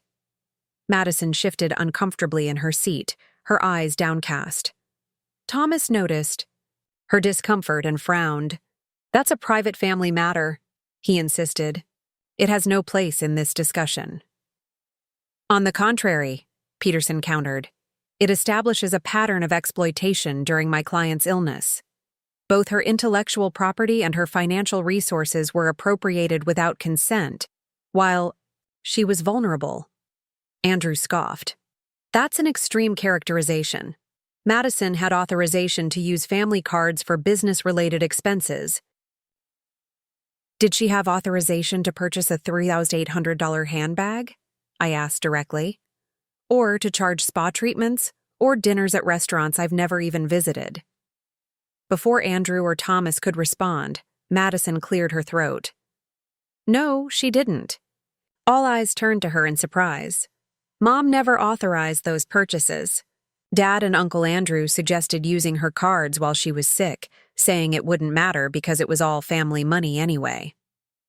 The admission hung in the air, a direct contradiction of the united front the Collins family typically presented to outsiders. "Madison," Thomas's voice held a warning. "This isn't helpful." She met his gaze steadily. "What's not helpful is lying, Dad. Mom created Sentinel. Everyone at the firm knows it. I was there for most of the development process, watching her work through problems no one else could solve. I asked questions, I observed, but I didn't create anything. Neither did you or Uncle Andrew." Daniel Scott looked pained, unused to having clients contradict each other during negotiations. Andrew's face had darkened with anger, while Thomas merely looked defeated, as if he'd expected this betrayal all along. "Well," Peterson said into the silence, "it seems we have a first-hand account that supports my client's position. Would you like a moment to reconsider your stance?" Daniel leaned over to whisper urgently with Thomas and Andrew, their conversation too low to hear but their agitation visible. Madison sat apart, her posture straighter now, as if a weight had been lifted from her shoulders. Finally, Daniel straightened. "We may be able to find a compromise regarding attribution. Perhaps co-creator status, with Sarah's name appearing first, followed by Andrew as contributing developer." "Primary creator," Peterson corrected. "Not co-creator, with sole attribution for the core algorithm. Andrew may be credited for implementation, support if that's accurate." More whispered consultation followed. I caught Madison's eye across the table and gave her a small nod of appreciation. She returned it with a hesitant smile. "We can agree to primary creator status," Daniel finally conceded, "with the understanding that Everett and Associates retains full commercial rights to the current version of Sentinel as per the existing employment contract." "Agreed," Peterson confirmed. "And the credit card charges?" "Will be reimbursed in full," Madison interjected before anyone else could speak. "I take full responsibility for those transactions and will repay every cent within 30 days. Thomas looked at his daughter with a mixture of disappointment and resignation. Andrew merely glared, clearly seeing her statement as a betrayal of family loyalty. With the main points tentatively agreed upon, Peterson and Daniel began drafting the specific terms of the agreement. As they worked, Madison approached me hesitantly. "Was that okay?" she asked quietly. "What I said?" "It was honest," I replied. "And brave. Thank you." "The family will be angry, especially Grandma Patricia." "Probably," I acknowledged. "But you did the right thing. That matters more in the long run." She nodded slowly. "I think I'm starting to understand that." As the meeting concluded with a preliminary agreement to be finalized before Thursday's board meeting, I felt a complex mix of emotions: vindication that my work would be properly acknowledged, sadness at the broken trust within my family, and cautious hope inspired by Madison's unexpected stand for truth. Whatever came next, I knew the Collins family would never see me the same way again. I had challenged their authority, their sense of entitlement to my work and resources. But I had also discovered strength I didn't know I possessed: the courage to stand up for myself even against the formidable Collins family machine. And perhaps most importantly, I had glimpsed the possibility that my daughter might forge her own path, one guided by the values I had tried to instill in her, rather than the Collins family's relentless pursuit of advantage at any cost. As we left Peterson's office, Madison walked beside me instead of with her father and uncle, a small but significant choice that didn't go unnoticed by any of us. The battle wasn't over. The Collins family rarely surrendered completely, but the first significant victory had been won. My work would be acknowledged. My daughter had taken a stand for truth, and I had found my voice after years of gradual, subtle silencing. The next move would be the Collins family's, but for the first time in our long, complicated relationship, I felt confident in my position. Whatever they planned next, I would be ready. The morning of the Everett and Associates board meeting dawned with unusual clarity for late autumn in Maple Grove. Sunlight streamed through the windows of my bedroom as I carefully selected my outfit, a tailored navy suit that had always given me confidence during important presentations. Today, I would need every ounce of that confidence. Despite the preliminary agreement from yesterday's meeting, I harbored no illusions about the Collins family's commitment to honoring it. 23 years of marriage had taught me that they viewed negotiations as fluid, agreements as temporary obstacles to be circumvented once a more advantageous position could be established. Patricia Collins, in particular, would not have been consulted about the concessions made yesterday. Her influence remained the wild card in today's proceedings. My phone buzzed with a text from Kevin Peterson. Final documents delivered to Scott this morning. Board meeting at 10 a.m. I'll meet you in the lobby at 9:30. I replied with a quick confirmation, then checked another message that had arrived during the night, from Gabriella. Proposal ready for your review. Available to meet after your board showdown. Wishing you strength today. Attached was a detailed outline for a partnership that would develop Sentinel beyond its financial applications. The document represented a future where my work would be valued, properly attributed, and expanded in ways the Collins family had never envisioned. It was my insurance policy, my alternative path forward regardless of how today's confrontation played out. As I finished dressing, a soft knock sounded at my door. Madison stood in the hallway, all ready, dressed for the board meeting in a conservative gray dress that Patricia had likely selected. Her expression was a complex mixture of determination and apprehension. "Can I ride with you to the office?" she asked, her voice low as if concerned about being overheard. Dad and Uncle Andrew left early for a strategic planning session with Grandma and Grandpa. Translation: they were preparing their counter strategy, likely looking for ways to undermine yesterday's agreement while maintaining the appearance of compliance. "Of course," I agreed, studying my daughter's face. "Are you okay?" Madison glanced over her shoulder before responding. "Grandma called me last night after dinner. She wasn't happy about what I said at the meeting yesterday. She said I needed to remember where my loyalties should lie." A familiar chill ran through me. Patricia Collins had mastered the art of delivering threats in the guise of family counsel. I had been on the receiving end of her guidance many times over the years. "And where do your loyalties lie, Madison?" I asked quietly. She met my gaze directly, something shifting in her expression. "With the truth, with what's right." I spent all night thinking about it, about what the family expects versus what I know is true. I can't stand up at that board meeting and claim credit for work I didn't do. I won't. Pride swelled in my chest, tempered by concern for what my daughter might face as a result of this stance. The Collins family can be formidable when challenged, I warned. Believe me, I know. "So do I," Madison said with unexpected firmness. "I've watched them slowly squeeze you out for years, Mom. I've seen how they take your ideas in family meetings, then present them as their own.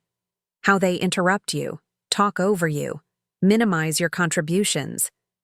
I used to think it was normal, just how business families operated. But it's not normal. It's wrong." Her words struck me deeply. I had believed Madison was oblivious to these dynamics, that she saw only the privileged Collins world with its wealth and prestige. To learn that she had observed the subtle diminishment I experienced was both painful and oddly validating. "When did you start noticing this?" I asked as we gathered our things to leave. Madison opened the bedroom door, checking that the hallway was clear before answering. "I think I always knew something wasn't right, but I didn't want to see it. The Collins name opened doors for me. Being Grandpa Harold's granddaughter gave me automatic respect at the firm. It was easier to go along with it than to question why you were treated differently." We walked together down the grand staircase of Riverview Terrace, our footsteps echoing in the empty house. The staff had been given the morning off, another strategic move by Thomas, no doubt, to ensure our conversation wouldn't be overheard. "What changed?" I asked as we reached the foyer. Madison paused, her hand on the front door. "Watching you in the hospital. You were so sick, Mom. The doctors weren't sure if the pneumonia would respond to treatment at first. And while you were fighting to breathe, Uncle Andrew and Dad were in the hallway outside your room, talking about how the timing was actually perfect for the Sentinel launch. How your illness simplified the attribution issue. The casual cruelty of it hit me anew. While I had been seriously ill, my husband and his brother had seen only opportunity. That's when I started to see clearly," Madison continued. "And then using your credit cards. I knew it was wrong when they suggested it, but I let them convince me it was normal, just a family using shared resources. I'm so ashamed of that now." I touched her arm gently. "We all make mistakes, Madison. What matters is recognizing them and choosing to do better." The drive to Everett and Associates headquarters was quiet, both of us lost in our thoughts about the confrontation to come. The imposing limestone building in downtown Maple Grove had always represented the Collins family legacy. Old money, established power, unquestionable authority. Today, it felt like a battleground. Kevin Peterson was waiting in the lobby as promised, his confident stance and impeccable suit a reassuring sight. He raised an eyebrow at Madison's presence but made no comment. "The documents have been distributed to all board members," he informed me as we headed for the elevators. "Daniel Scott confirmed receipt an hour ago. They've had time to review our terms." "And to plan their resistance," I added. "Patricia Collins doesn't surrender family control easily." The elevator doors opened on the executive floor, revealing Jessica waiting anxiously by the reception desk. She rushed over as we stepped out. "Sarah, Madison, thank God you're here. They've changed the meeting location. It's not in the main boardroom anymore. They've moved it to Harold's private conference room." Another tactical adjustment. Harold's conference room was smaller, more intimate, with seating arranged to emphasize his position at the head of the table. It was where the family handled its most sensitive discussions, away from the prying eyes of regular board members or staff. "Who's already there?" I asked Jessica as we changed direction. "Harold, Patricia, Thomas, Andrew, and Daniel Scott, plus the 3 external board members." Jessica lowered her voice as we approached Harold's office suite. The external members seemed confused about the last-minute changes. I overheard Dr. Winters asking why there was a revised agenda. Dr. Eleanor Winters, not my physician, but a respected financial academician who served as one of Everett's independent board members. The fact that she was questioning the proceedings was a positive sign. The external board members weren't fully aligned with the Collins family agenda. Harold's executive assistant rose as we approached, her expression carefully neutral. "Ms. Collins, Mr. Peterson, Ms. Collins," she acknowledged. "They're waiting for you inside." The private conference room fell silent as we entered. Harold sat at the head of the table, his imposing presence commanding the space despite his advancing years. Patricia occupied the chair to his right, her silver hair perfectly coiffed, her expression coolly assessing as her gaze moved from me to Madison and back. Thomas and Andrew flanked them, with Daniel Scott positioned strategically near the external board members, likely to manage their perceptions of the unfolding drama. "Sarah," Harold's deep voice broke the silence. "We were beginning to wonder if you'd join us." "The meeting was relocated without notice," I replied calmly, choosing a seat directly across from Patricia. Madison hesitated, then sat beside me, rather than in her usual place near her father, a symbolic choice that didn't go unnoticed by anyone in the room. Kevin Peterson placed his briefcase on the table, his presence clearly unexpected by Harold. "Mr. Collins, board members, good morning. I'm Kevin Peterson, legal counsel for Sarah Collins in this matter." Harold's eyebrows rose slightly. "Daniel is handling the legal aspects of today's discussion," he stated, as if that settled the matter. "With all due respect, Mr. Collins," Peterson replied smoothly. "Daniel Scott represents Everett and Associates. Given that my client's intellectual property rights are central to today's agenda, separate representation is not only appropriate but necessary." Dr. Winters leaned forward, her academic curiosity piqued. "Intellectual property rights. I was informed this meeting concerned the launch strategy for the Sentinel algorithm. Is there some dispute about ownership?"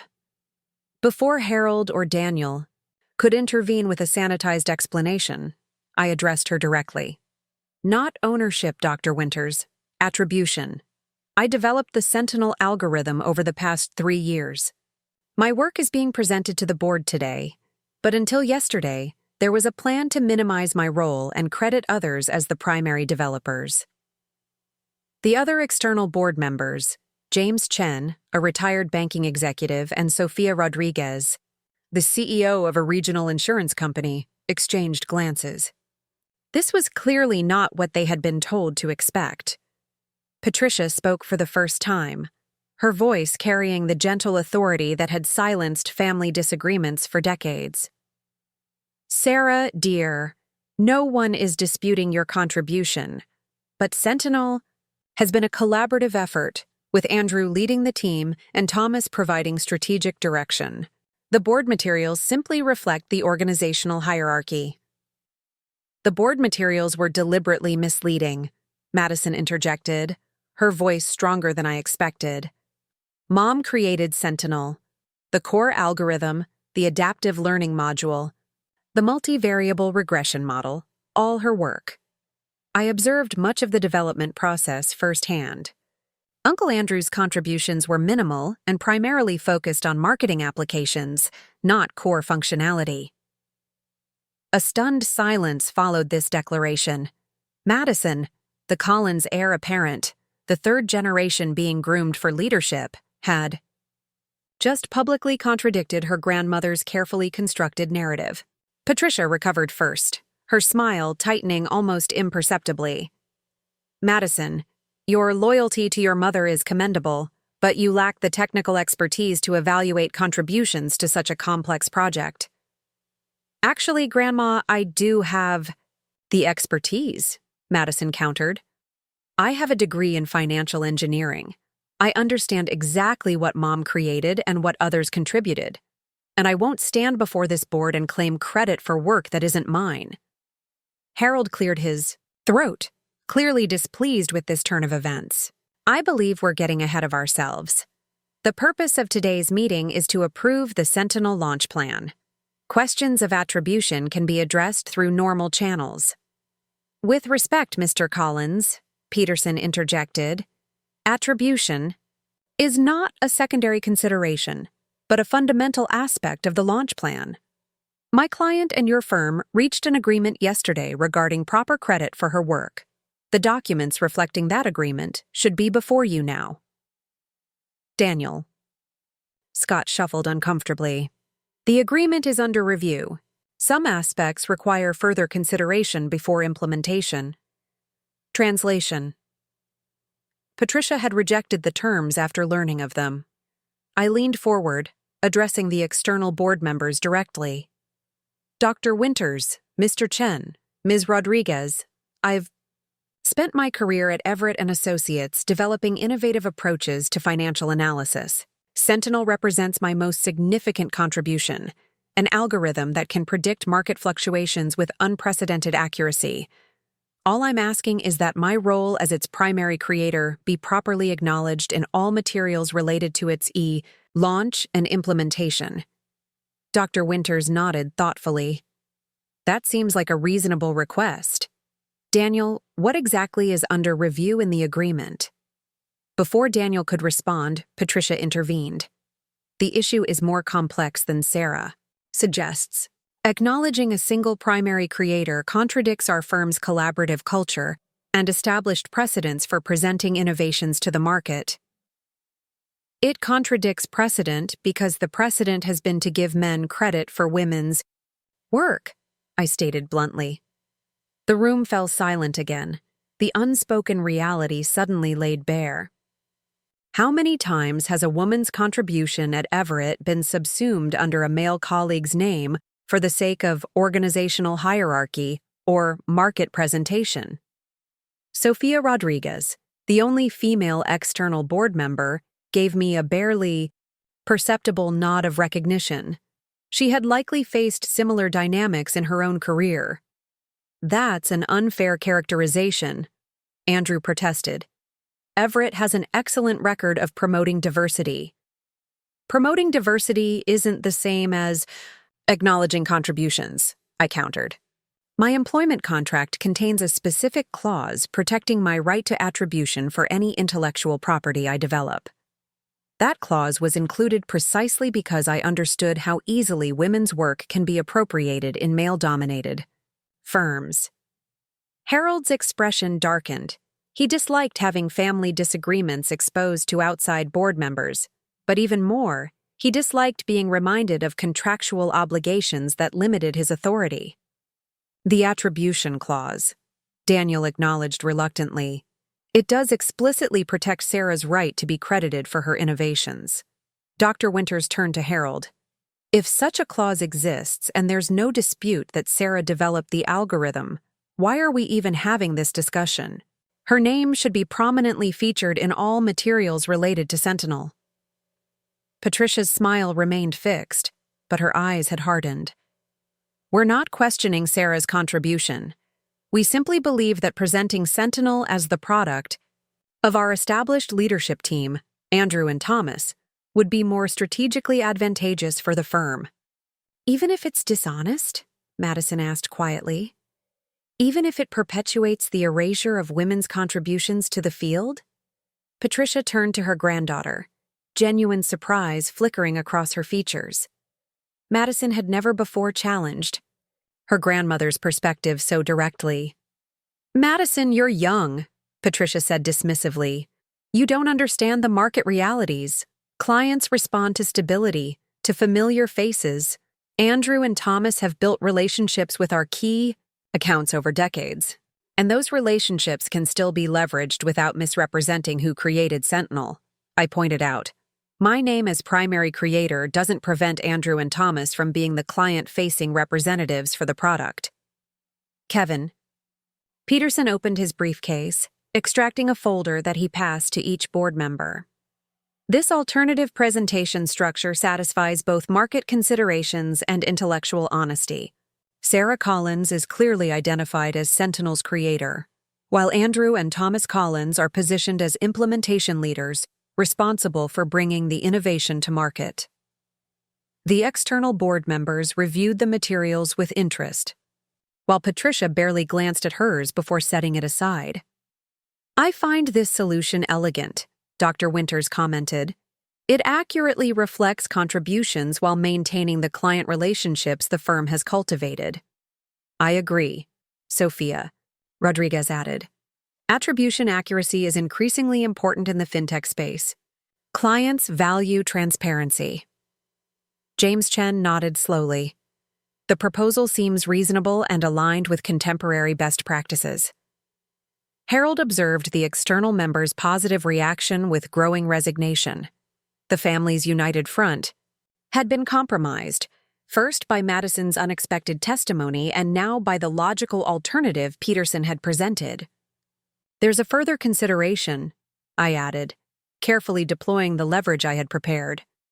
Sentinel in its current form represents only the first-generation application of my algorithm, focused specifically on financial markets. But the core technology has applications far beyond what Everett has explored. Andrew's head snapped up. What are you suggesting? I'm stating a fact. Under my employment contract, Everett owns the commercial rights to the current implementation of Sentinel.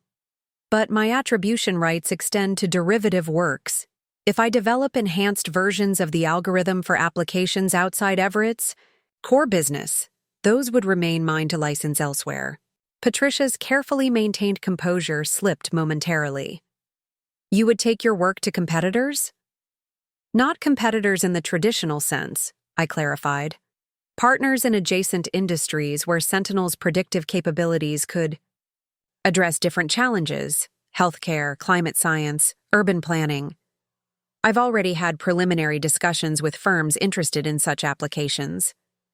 This was the truth, if somewhat exaggerated in terms of how far those discussions had progressed. Gabriella's proposal outlined potential partnerships, but nothing had been finalized. Harold studied me with new eyes, recognizing the negotiating tactic, but also the genuine potential threat to Everett's exclusive claim on my innovation. These discussions, how advanced are they? Advanced enough that I have a detailed partnership proposal waiting for my signature, I replied, maintaining eye contact. But my preference would be to resolve our current disagreement amicably, establish proper attribution for Sentinel in its financial application, and move forward productively with Everett while exploring these additional avenues independently. Thomas, who had remained uncharacteristically silent throughout the meeting, finally spoke. "You're leveraging your work against the family firm?" "I'm asserting my rights to be acknowledged for my contributions," I corrected. "And yes, I'm prepared to pursue alternative paths if those rights aren't respected." The external board members were watching this exchange with fascination, clearly unaccustomed to witnessing such direct confrontation within the typically seamless Collins family facade. Kevin Peterson sensed the shifting dynamic and pressed our advantage. "The documents before you represent a fair and reasonable resolution. Sarah receives proper attribution as Sentinel's primary creator. Everett retains full commercial rights to the current implementation. Andrew and Thomas maintain their client-facing leadership roles. Everyone's interests are protected." Daniel Scott looked to Harold, awaiting direction. The patriarch sat, motionless for a moment, weighing options, calculating costs and benefits with the precision that had built his financial empire. "The agreement as presented is acceptable," he finally declared, effectively ending the debate. "Sarah's role as primary creator will be acknowledged in all materials related to Sentinel. Andrew and Thomas will lead client implementation and market presentation." Patricia's lips thinned with displeasure, but she offered no contradiction to her husband's decision. Andrew looked openly resentful, while Thomas merely appeared resigned. "Then we have resolution on the attribution matter," Dr. Winters confirmed, clearly relieved. "Shall we proceed with the remaining agenda items related to the Sentinel launch?" As the meeting shifted to technical and marketing details, I caught Madison's eye. She gave me a small, victorious smile, an acknowledgement of what we had accomplished together. For perhaps the first time, my daughter had seen me stand my ground against the full force of the Collins family influence and emerge successful. The remainder of the board meeting proceeded with surprising smoothness. With the attribution issue resolved, the external members were eager to move forward with Sentinel's launch. The algorithm's potential to transform Everett's market position was substantial, and they were understandably focused on implementation timelines and revenue projections. I presented the technical aspects of Sentinel with the confidence that came from intimate knowledge of every line of code, every design, decision. No one could question my mastery of the subject, not even Andrew, who had previously positioned himself as the project lead. Madison contributed meaningfully to the marketing discussion, having genuinely done good work in that area, while carefully avoiding any implication that she had created the underlying technology. As the meeting adjourned, the external board members approached me with congratulations and technical questions that revealed their genuine appreciation for Sentinel's innovative approach. It was a stark contrast to previous board meetings where my contributions had been minimized or attributed to others. Harold rose from his seat, signaling Patricia to join him. "We'll continue this discussion at home," he told Thomas and Andrew, his tone making it clear that the family would be conducting a post-mortem on the day's events in private. As they moved toward the door, Harold paused beside me. "Well played, Sarah. I underestimated your resolve." Coming from Harold Collins, this was as close to respect as I was likely to receive. I nodded acknowledgement but offered no conciliatory response. This wasn't a moment for smoothing over the family's attempt to appropriate my work. It was a moment to stand firmly in my hard-won victory. As the room cleared, Madison remained by my side rather than following her father and grandparents. That was incredible, Mom," she said quietly. "The way you stood your ground against all of them." "We stood our ground," I corrected. "Your testimony made a crucial difference.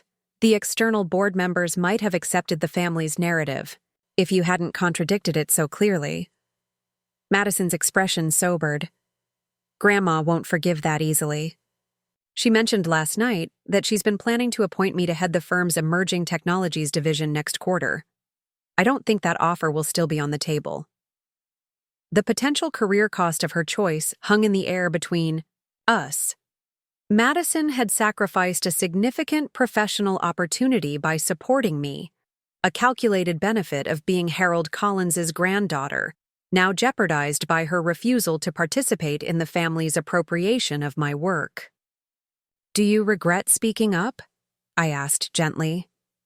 She considered the question seriously, then shook her head. "No. I couldn't have lived with myself if I'd gone along with their plan. Taking credit for your work, watching them erase your contribution, it would have poisoned everything I did afterward. I would always have known my position was built on a lie." Pride swelled in my chest at her clarity. Whatever else had gone wrong in our family, I had managed to instill a fundamental sense of integrity in my daughter. Kevin Peterson approached, having concluded a brief conversation with Daniel Scott. "Congratulations, Sarah. The attribution language will be implemented exactly as we proposed. Daniel has already sent the revised materials to the marketing team." "Thank you, Kevin. Your strategy was impeccable." "The legal groundwork was sound," he acknowledged. "But your leverage point about alternative applications was brilliantly deployed. Harold Collins recognized a genuine business threat when he heard one." As we gathered our materials to leave, Jessica appeared at the door, her expression troubled. "Sarah, there's something you should know. Patricia just instructed IT to restrict your access to all Sentinel documentation except the public-facing materials. They're cutting off your access to your own work. A predictable retaliatory move. It's too late for that to matter," I assured her. "I have everything I need already archived." Madison looked alarmed. "But that's your work.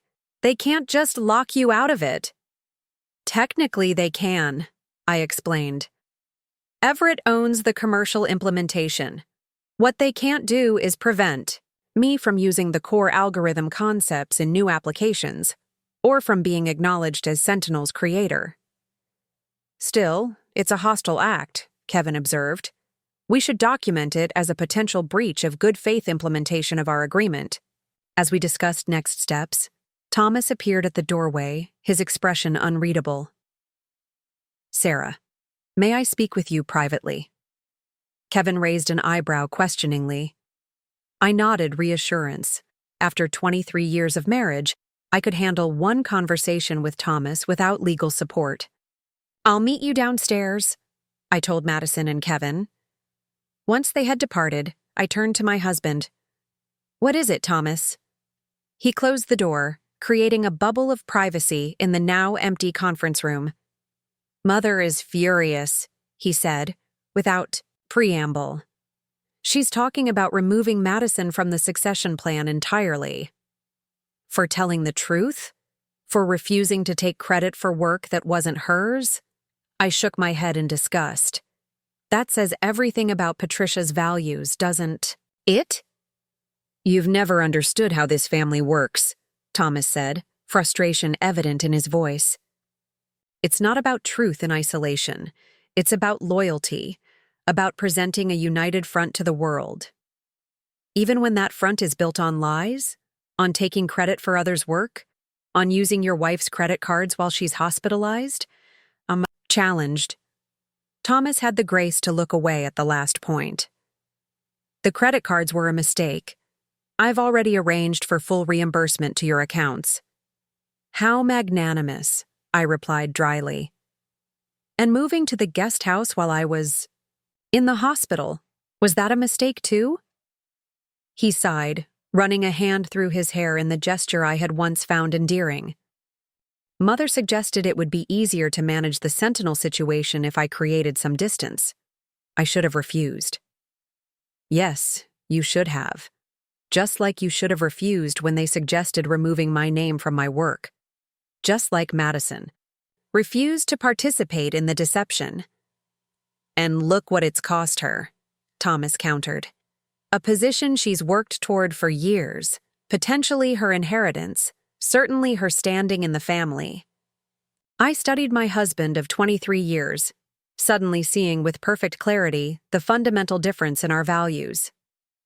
The fact that you see those as acceptable losses in exchange for lying shows how far apart we've grown, Thomas. I'm proud of Madison for choosing integrity over advancement. You should be too. He shook his head, genuinely bewildered by my perspective. What happens now, Sarah? With us? With the family?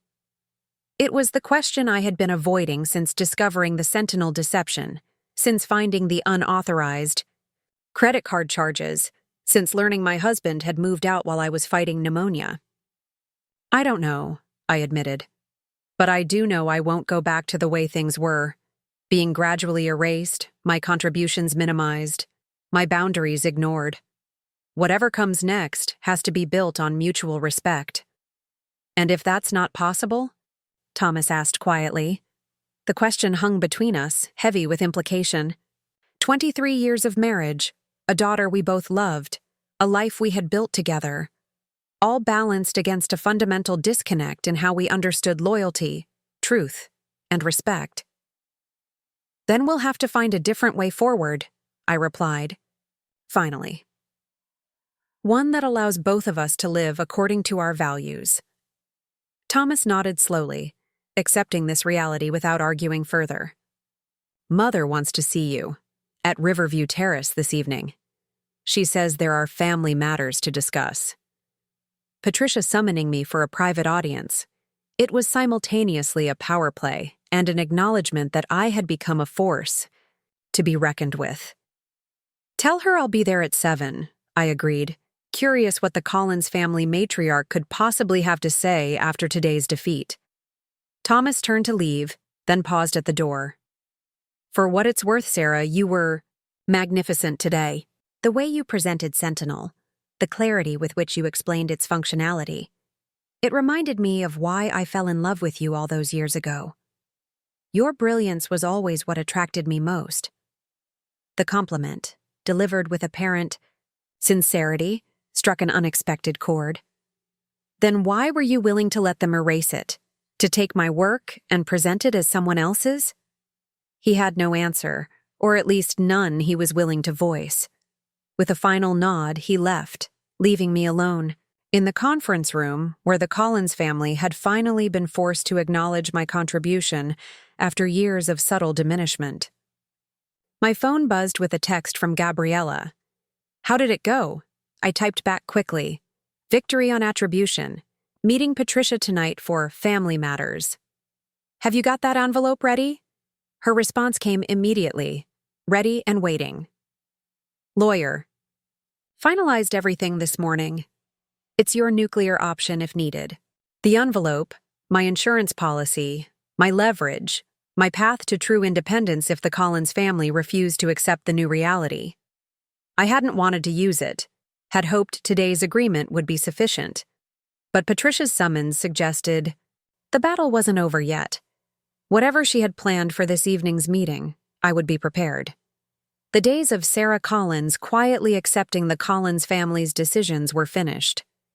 Today had proven that standing my ground could yield results, not just for me, but for my daughter, for the truth, and for the recognition of my work.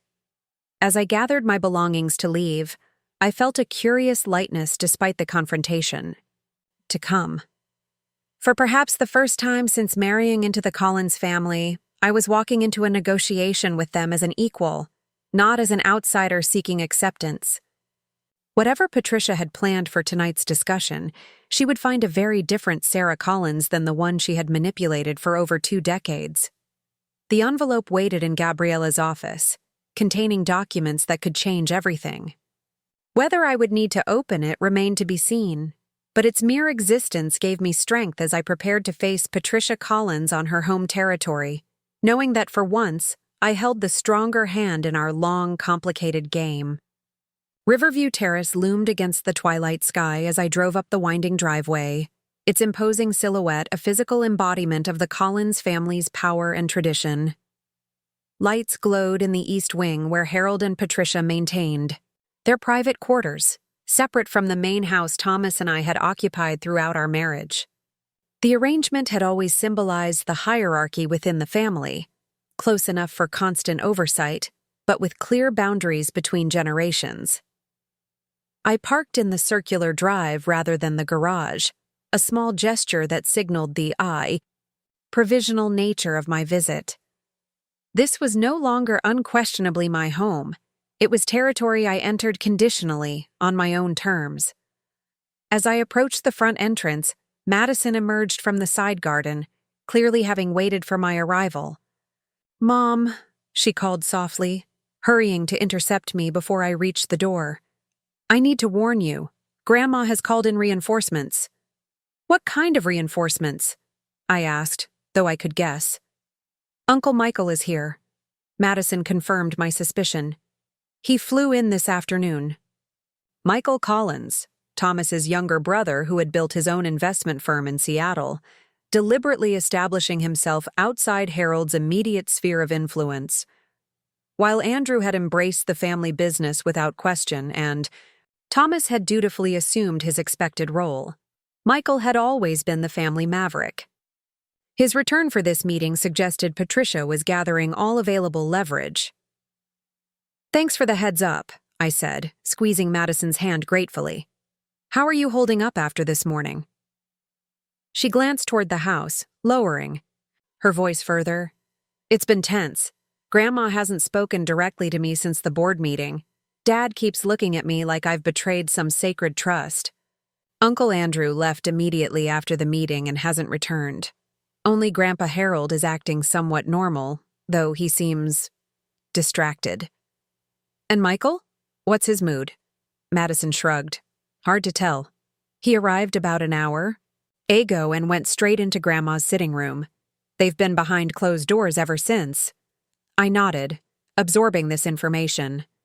"Where are they expecting me?" "The formal parlor," Madison replied, confirming that this was indeed an official family tribunal rather than a casual conversation. The formal parlor was reserved for consequential family discussions, major investment decisions, significant disagreements, the rare divorce or scandal that touched the Collins name. "Madison," I said carefully, "you don't have to be part of this. You've already taken a significant risk by supporting me this morning. If you want to distance yourself from whatever happens next, I would understand."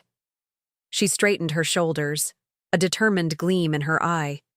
"I'm done hiding from the truth, Mom. Whatever Grandma has planned, I want to face it with you." Pride swelled in my chest at my daughter's courage. "Then let's not keep them waiting." We entered the house together, passing through the grand foyer into the east wing. The formal parlor door stood ajar, warm light spilling onto the hallways, polished wood floor. As we approached, I heard Patricia's voice, its cultured tones carrying the unmistakable edge of command. "Must present a united front, regardless of personal feelings. The family's reputation is at stake." "The family's reputation would benefit from honesty for once," came Michael's wry response. "Sarah has a valid point about attribution." I exchanged a glance with Madison. Michael taking my side, even provisionally, was unexpected. Perhaps Patricia's reinforcement wouldn't serve her purpose after all. We paused at the threshold, and I took a moment to gather myself before entering. The envelope from Gabriella was secure in my handbag, my contingency plan if Patricia proved intractable. With a steadying breath, I stepped into the parlor, Madison at my side. The room fell silent as we entered. Patricia and Harold sat in matching wingback chairs that had always reminded me of thrones, positioned to face the door so that anyone entering immediately felt the weight of their judgment. Thomas stood by the fireplace, one hand resting on the mantel in what I recognized as his attempt at casual authority. Michael lounged in an armchair to the side, his relaxed posture a deliberate contrast to the rigid formality of the others. "Sarah," Patricia greeted me, her tone suggesting I was precisely on time rather than 10 minutes early. "And Madison. I wasn't expecting you to join us." "I invited her," I replied smoothly, selecting a seat on the sofa directly across from Patricia rather than the more submissive position at the edge of the room where I had historically been directed. Whatever concerns the family concerns Madison as well. She's an adult now, capable of participating in family discussions. Patricia's smile tightened almost imperceptibly. "Of course. How considerate of you to include her, given that her future in the family business is one of the topics we need to address." The implied threat wasn't subtle. Madison took the seat beside me, her posture mirroring mine in its quiet defiance. Harold cleared his throat. "Let's proceed without unnecessary preamble. This morning's board meeting resulted in a compromise regarding the Sentinel algorithm that, while not ideal from the family's perspective, is apparently legally necessary given certain contractual provisions. My attribution clause, I supplied helpfully. The one Thomas assured me was a mere formality when I joined the firm. Thomas shifted uncomfortably by the fireplace. That interpretation was accurate at the time. We didn't anticipate a scenario where you would leverage it against family interests. Against family interests, I repeated. Is honesty against the family interest, Thomas? Is giving credit where it's due somehow damaging to the Collins name? What damages the Collins name, Patricia interjected, is public discord.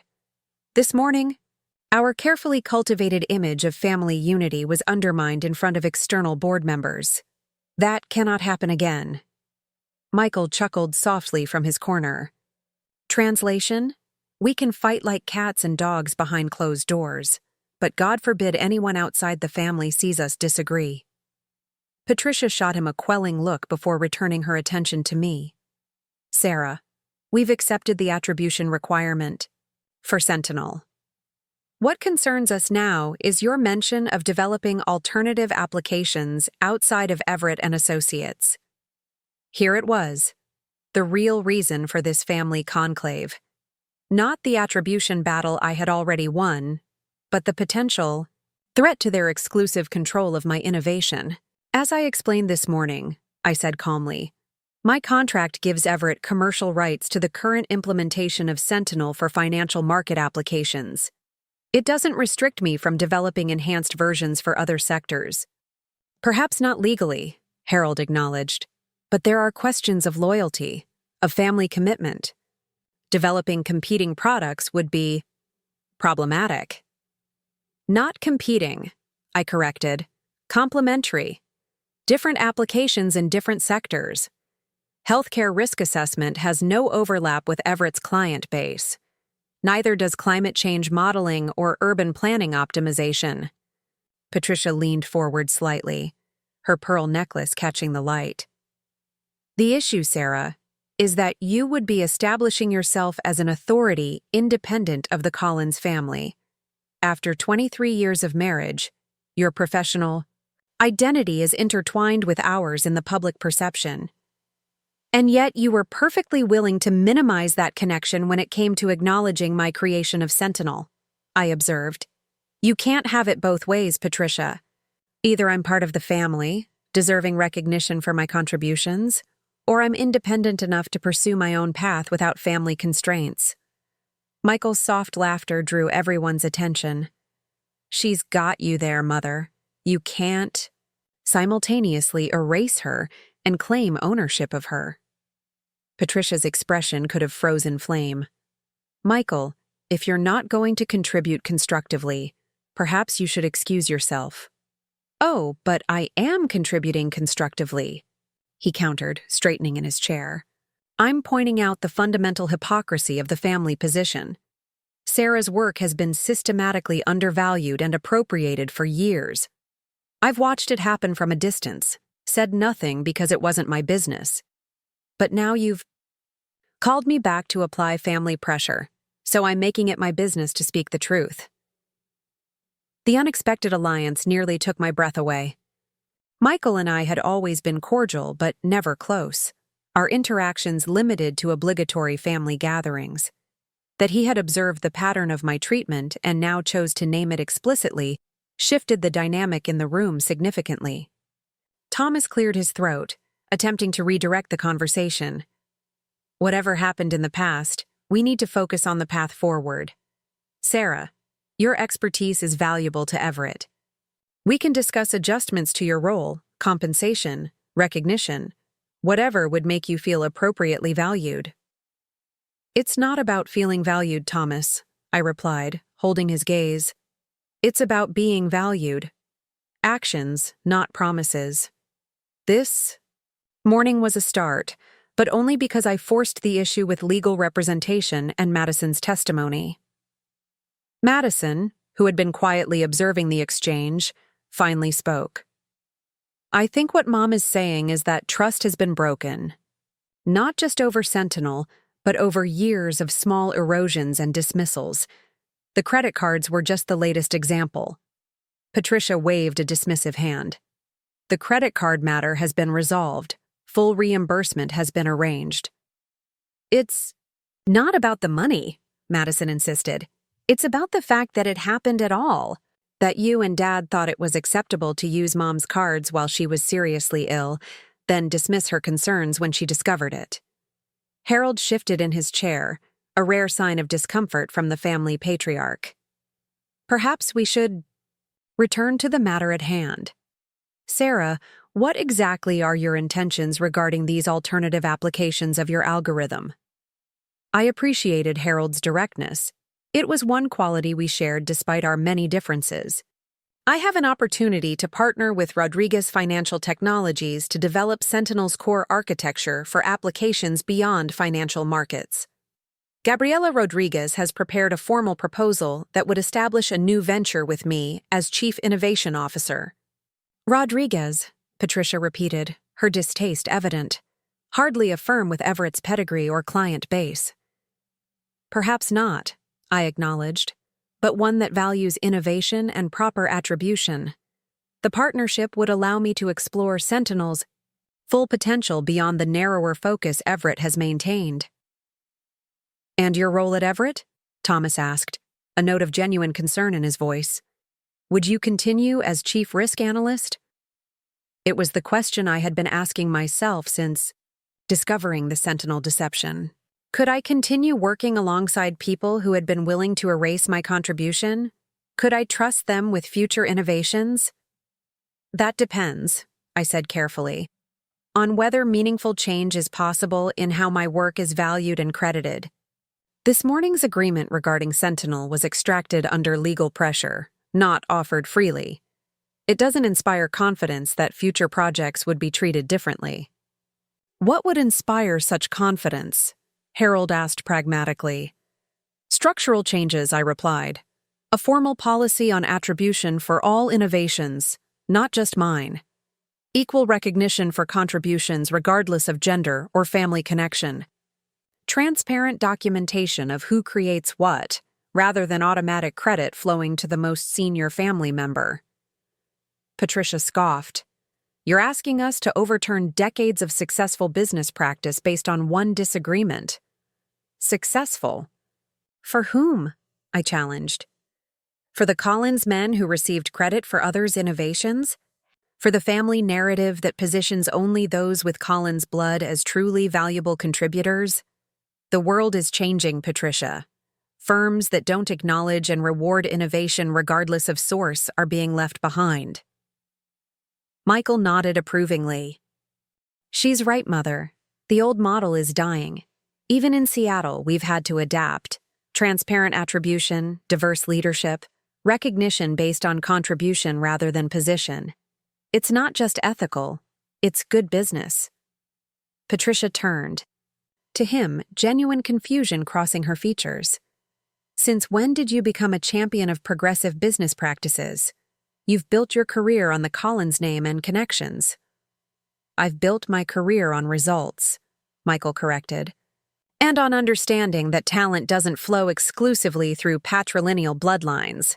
Some of my most valuable team members come from backgrounds the Collins family would traditionally dismiss. Madison leaned forward, engaging directly with her uncle. Is that why you left Everett to start your own firm? Because of these philosophical differences? Michael's expression softened as he regarded his niece. Partly. Also because I wanted to prove I could succeed without living in Father's shadow. Something I suspect you might understand, Madison. The subtle encouragement in his voice, the acknowledgement that Madison might have ambitions beyond being a Collins heiress, was not lost on anyone in the room. Patricia's lips thinned to a disapproving line. Madison's place is at Everett, she stated firmly, though her actions this morning have raised serious questions about her readiness for leadership. Her actions this morning demonstrated integrity, I countered. The willingness to speak truth even when it's difficult. Aren't those qualities you want in a future leader? What we want, Harold interjected, is loyalty to family interests. Even when those interests involve deception? Madison asked, quietly. Even when they involve taking credit for someone else's work? What kind of leader would that make me, Grandpa? Harold studied his granddaughter, something unreadable flickering in his expression. For the first time, I wondered if he might be capable of recognizing the courage it had taken for Madison to speak against family expectations. A complicated one, he finally answered. Leadership often requires difficult choices between competing values. It doesn't have to, Michael offered. The choice between honesty and family loyalty is a false dichotomy. The strongest families are those that can face truth together, even uncomfortable truths. Patricia's patience visibly thinned. This philosophical debate is fascinating but unproductive. We need concrete decisions about moving forward. She turned to me directly. Sarah, what would prevent you from pursuing this partnership with Rodriguez? The directness of the question momentarily surprised me. Prevent me? Or persuade me to choose a different path? Either, Patricia conceded with a slight nod. What are your terms? I considered the question carefully, aware that this was the negotiation I had been preparing for since discovering the Sentinel deception. 3. Conditions. First, formal recognition as Sentinel's creator, as already agreed this morning. Second, a revised employment contract that strengthens my intellectual property protections and establishes clear attribution policies for all innovations at Everett. Third, a position on the executive committee with voting rights equal to other members. The third condition was the most radical, a direct challenge to the Collins family's absolute control over Everett's strategic direction. Executive committee membership had historically been restricted to blood relatives and a select few longtime allies. Patricia's shock was evident. The executive committee? That's impossible. The committee governs family interests beyond just Everett, private investments, real estate holdings, charitable foundations. Exactly, I agreed. Decisions that affect my work, my contributions, and potentially my future innovations. If my professional identity is to remain intertwined with the Collins family, as you put it, then I need a voice in how that identity is shaped and presented. Thomas stepped forward from his position by the fireplace. Sarah, that's asking for access to the inner sanctum of family governance. Even I didn't have that until I'd been at the firm for 20 years. Because you were guaranteed a place eventually by virtue of your birth, I pointed out. I have no such guarantee. My value to the family has always been contingent. My inclusion, provisional. If that's to change, it needs to change structurally, not just in words. Harold and Patricia exchanged a glance. The silent communication of long-married couples that could convey complex strategies without words. It was Harold, who finally responded. "The executive committee is not on the table," he stated firmly. "However, we could consider a newly created position, Chief Innovation Officer, with direct reporting to the executive committee and input on all matters related to technology development and implementation." It was a substantial concession from Harold Collins, who rarely compromised on matters of family governance. The proposed position would give me influence without directly challenging the Collins family's ultimate authority. A carefully calibrated response that acknowledged my value while maintaining traditional hierarchies. Before I could respond, Madison spoke up. "What about me? Where do I fit in this new arrangement?" Patricia turned to her granddaughter, her expression softening slightly. "Your path at Everett remains open, Madison, despite this morning's misstep. Your loyalty to your mother is understandable, if misplaced in a business context. With proper mentoring, you can still assume leadership responsibilities appropriate to your heritage." "My heritage," Madison repeated thoughtfully. "That's always the framework, isn't it? My value derived from whose granddaughter I am, not what I can contribute." "Your heritage opens doors," Patricia corrected. "What you do once those doors are open is up to you." Madison shook her head slowly. "But that's not true, is it? This morning proved that. When I chose to acknowledge Mom's work instead of supporting the family narrative, the door began to close. My heritage comes with conditions, specifically upholding the Collins family mythology even when it contradicts reality." Thomas moved to sit beside his daughter, concern evident in his expression. "Madison, no one is asking you to lie or misrepresent facts. We're simply talking about loyalty, about considering family implications before making public statements." "That's exactly what I did consider," Madison insisted. "The implications of staying silent while Mom's work was attributed to others. The implications for my own integrity, for my relationship with her, for the kind of person I want to be." I watched my daughter with a mixture of pride and concern. Her moral clarity was admirable, but the Collins family rarely forgave such direct challenges to their authority. Whatever path I chose, Madison had now marked herself as someone willing to prioritize truth over family loyalty, a dangerous position in this household. Michael seemed to recognize the precariousness of Madison's situation as well. "Madison, if you're interested in exploring options beyond Everett, my firm in Seattle is always looking for talented analysts with strong ethical frameworks. Just something to consider." The offer, casual as it appeared, was a lifeline thrown to Madison, an acknowledgement that her future need not be tied exclusively to Everett and the Collins family's approval. Patricia's expression darkened at this direct undermining of her authority over her granddaughter's career path. "Michael, you overstep," she said sharply. "Madison's professional development is a family matter, not an opportunity for you to poach talent." "I'm not talent to be allocated or poached," Madison objected. "I'm a person with my own decisions to make." The tension in the room had shifted, the focus moving from my negotiation with the family to Madison's emerging independence.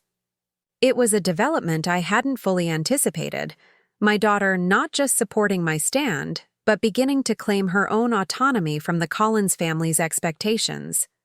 Harold, ever the pragmatist, recognized the conversation was spiraling, away from productive resolution. "Let's table the discussion of Madison's future for now and return to the immediate question. Sarah, would the Chief Innovation Officer position satisfy your concerns, assuming appropriate authority and compensation were attached?" The offer was substantial, far more than I had expected when entering this meeting. It acknowledged my value to the firm while creating a structure that could protect future innovations from appropriation. Combined with the morning's victory on Sentinel attribution, it represented significant progress. And yet, it would be a start, I said carefully. but I would need to see the specific terms in writing.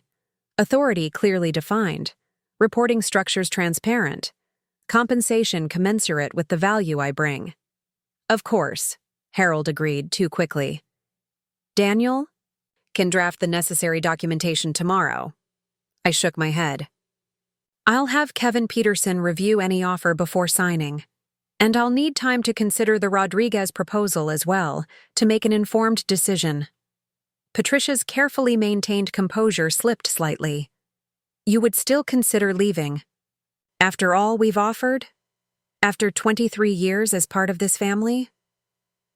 I would consider all viable options, I clarified, as any professional should. The past 24 hours have made it clear that my position within both the firm and the family is more precarious than I realized. I need to make decisions based on more than just loyalty or history. Thomas looked genuinely pained. Sarah, surely our marriage counts for something in this equation. Whatever business disagreements we've had, we've built a life together.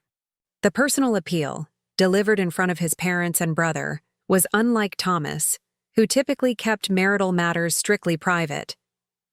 That he would raise our relationship in this context revealed how seriously he viewed the threat of my potential departure. Our marriage is a separate discussion, I replied quietly.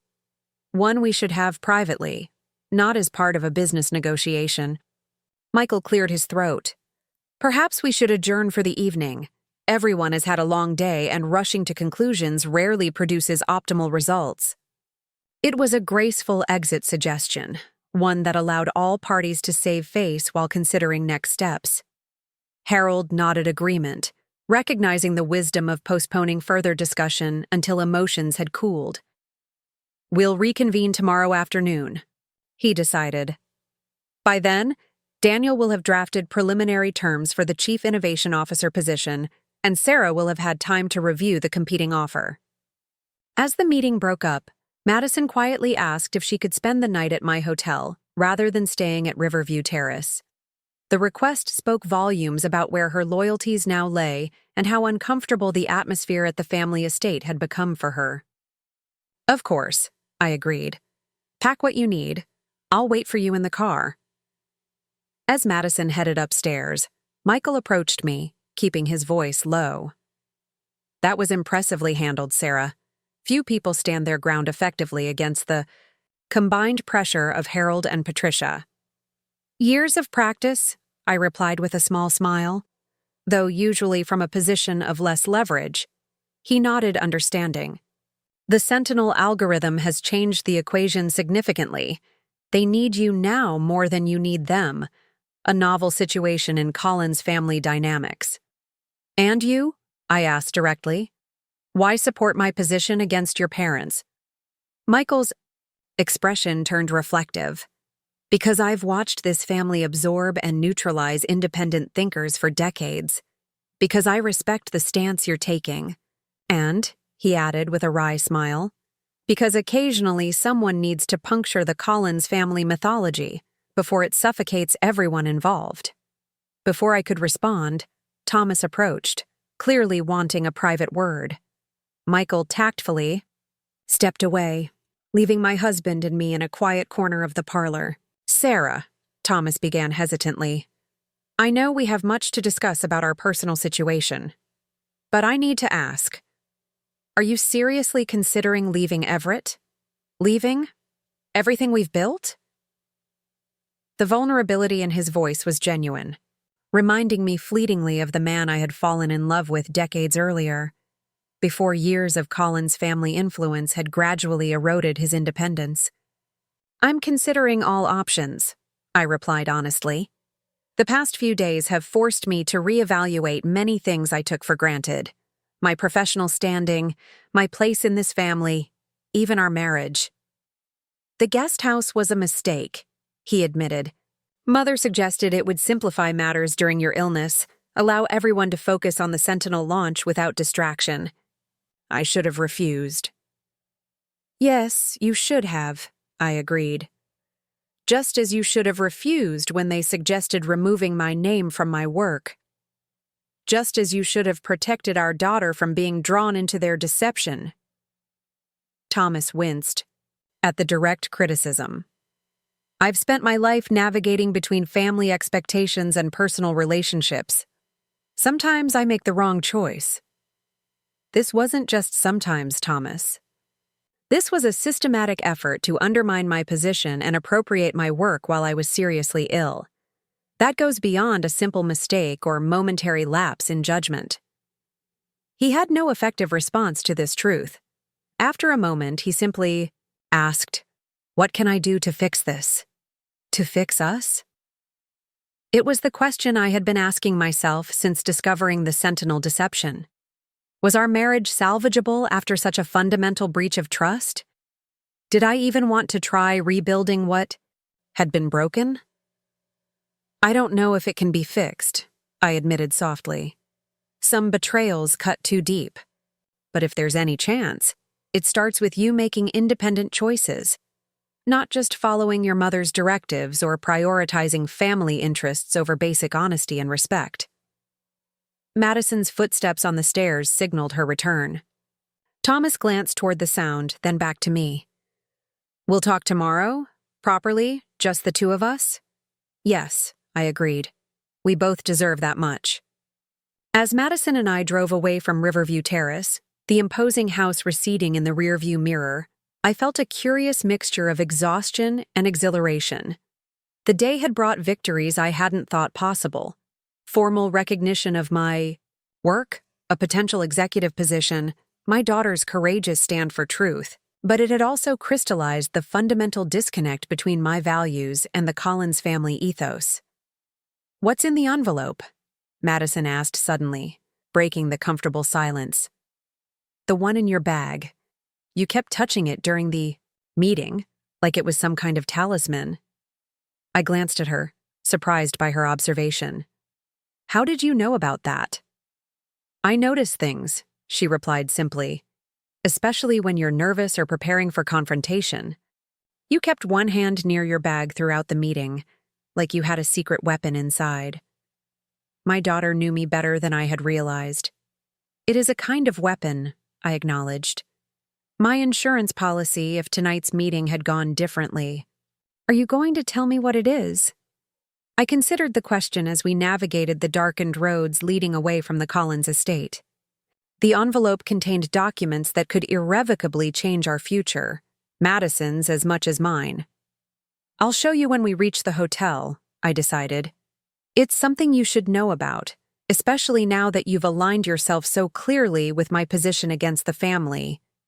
Madison nodded, accepting this answer without pressing further. After a moment, she asked the question that had clearly been weighing on her mind. "Do you think they'll forgive me? Grandma and Grandpa, I mean, for contradicting them publicly?" The vulnerability in her voice reminded me that despite her courageous stand, Madison was still young, still navigating the complex waters of family loyalty versus personal integrity. For all her life, her grandparents' approval had been a constant, their favor a birthright she had never questioned until now. "Harold might," I answered truthfully. "He respects strength and clear conviction, even when it opposes him." "Patricia." I hesitated, unwilling to offer false reassurance. "Patricia rarely forgives what she perceives as disloyalty. But forgiveness isn't the only measure of a right decision, Madison. Some principles are worth defending even at significant cost." She was quiet for a long moment, processing this reality. "I don't regret what I did," she finally said. "But I'm scared about what happens next. My whole life has been structured around eventually leading Everett. Without that path, I'm not sure who I am." "You're Madison Collins," I said simply. "Brilliant, ethical, courageous.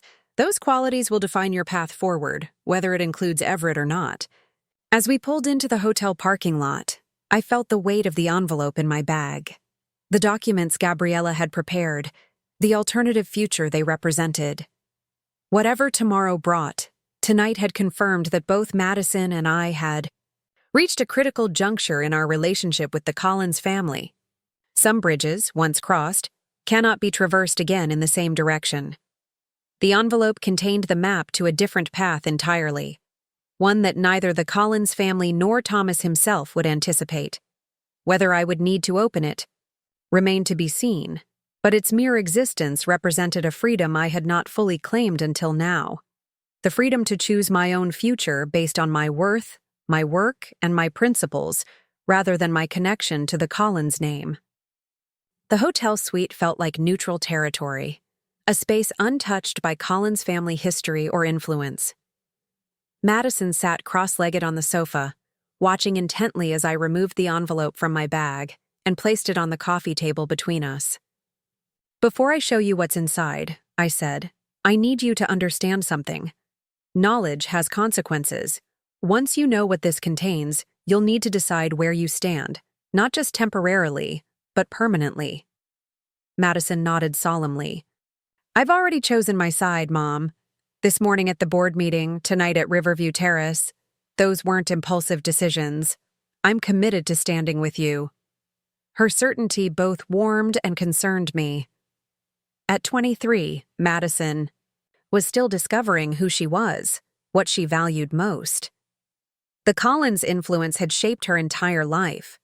Breaking from it would have ramifications she couldn't fully anticipate. "I appreciate that," I said carefully. "But I don't want you to choose sides as much as I want you to choose integrity, regardless of where that leads. Sometimes that might mean agreeing with me, sometimes with your father or grandparents." "I understand," she assured me. "This isn't about blind loyalty to you versus them. It's about what's right." Satisfied with her response, I opened the envelope and spread its contents across the table. Legal documents, financial projections, and a glossy prospectus with quantum foresight emblazoned across the cover. "What is this?" Madison asked, reaching for the prospectus. "My contingency plan," I explained. "Gabriela Rodriguez didn't just offer me a partnership to develop Sentinel for new applications. She offered to back an entirely new venture, a company founded by me, built around an enhanced version of my algorithm that goes beyond Sentinel's capabilities." Madison's eyes widened as she flipped through the prospectus. Quantum Foresight, a predictive analytics firm specializing in cross-sector risk assessment. She looked up sharply. "You're not just considering leaving Everett. You're planning to become their competitor." "Not a direct competitor," I clarified. Quantum would focus on sectors Everett has traditionally ignored: healthcare, climate science, urban planning, education. But yes, it would establish me as an independent force in the predictive analytics field. Madison studied the financial projections with the trained eye of someone raised in a financial dynasty. "This is serious funding: $30 million initial investment, infrastructure support, industry connections." She set the document down carefully. "Grandma and Grandpa don't know about this, do they?" "No one does except Gabriela, her team, and now you." I watched my daughter's face as she processed the magnitude of what I was showing her. "The Collins family believes I'm considering a partnership within an established firm. They don't realize I'm weighing the option of founding my own company, one where my name would be first, my vision paramount." "This would be nuclear," Madison said softly. "The Collins family doesn't compete with its own, ever. Which is precisely why I've kept it confidential. It's my leverage of last resort, the option I turn to only if they make it impossible for me to receive proper recognition within Everett's structure." Madison traced the embossed logo on the prospectus thoughtfully. "Where would I fit in this scenario? Would there be a place for me at Quantum?" The question revealed so much about her shifting perspective, from Collins' heir apparent to a young professional considering her options beyond the family firm. It was a transformation I hadn't fully anticipated when I began standing up for my own rights. "There would absolutely be a place for you," I assured her. "But Madison, you need to consider carefully. Following me into a new venture would mean burning bridges with the Collins family that might never be rebuilt. Your relationship with your father, your grandparents, everything would change." Those bridges might already be burning, she acknowledged. After today, Grandma may never see me the same way again. And honestly, I'm not sure I want to be the person she was grooming me to become. Someone who values family loyalty above truth, power above integrity. Her insight into Patricia's value system was remarkably clear-eyed. When did you start seeing the family this way? I asked. Madison's expression turned reflective. It wasn't one moment, more like a gradual awakening, watching how they treated you over the years, how they shaped the narrative around the firm's successes. The credit card incident was just the final piece that made the pattern undeniable. She reached for the legal documents, scanning them with the thoroughness I'd always admired in her. These are already prepared, she noted. Articles of incorporation, ownership structure, intellectual property protections. You could launch Quantum tomorrow if you wanted. I could, I confirmed. That's the point. Whatever happens in tomorrow's meeting with the Collins family, I walk in with a viable alternative already secured. Real leverage, not just threats. Madison set the documents down, her expression serious. Are you going to tell Dad about this? About Quantum? It was the question I had been wrestling with since Gabriella first proposed the venture. Thomas and I had built a life together over 23 years. Despite recent betrayals, there was history there, connection, shared experiences that couldn't simply be erased. I don't know, I admitted. Part of me wants to give him one more chance to choose a different path, to stand with me rather than with his parents' expectations. Another part feels that trust has been too badly broken for reconciliation. Madison nodded, understanding. For what it's worth, I think Dad is genuinely conflicted. He's spent his entire life trying to meet Grandpa and Grandma's expectations. Standing against them, even for you, means questioning his core identity. Her insight into her father's psychology surprised me. When did you become so perceptive about family dynamics? A small smile touched her lips. Probably around the time I started questioning why a brilliant algorithm developer was always introduced as Thomas's wife at Collins family functions. We stayed up late into the night discussing possibilities, weighing options, examining the documents that represented a potential new future for both of us. By the time we finally retired to our respective bedrooms, one thing had become clear. Whatever path we chose would be deliberate, informed, and aligned with our values rather than dictated by Collins' family expectations. The next morning dawned bright and clear, as if nature itself was providing optimal conditions for momentous decisions. I woke to a text from Kevin Peterson. Draft CIO agreement received from Scott. Reviewing now. Initial impression. Substantial. Position but significant control limitations. Will call with detailed assessment by 10 a.m. Madison and I shared a quiet breakfast in the hotel restaurant, both of us conserving energy for the confrontations to come. As we were finishing our coffee, my phone rang. Thomas requesting a private meeting before the family session that afternoon. I'd like to speak with you, just the two of us, he said, his voice carrying a note of urgency I hadn't heard in years. Not about the firm or Sentinel, about us. After a moment's consideration, I agreed to meet him at a small cafe downtown, neutral territory far from both Riverview Terrace and Everett headquarters. Are you sure you want to go alone? Madison asked after I hung up. After everything. That's happened? I think I need to, I replied. Whatever happens next, I need clarity about my marriage separate from the professional conflicts. Your father deserves that much consideration after 23 years. Madison nodded, understanding the complex emotional calculus involved.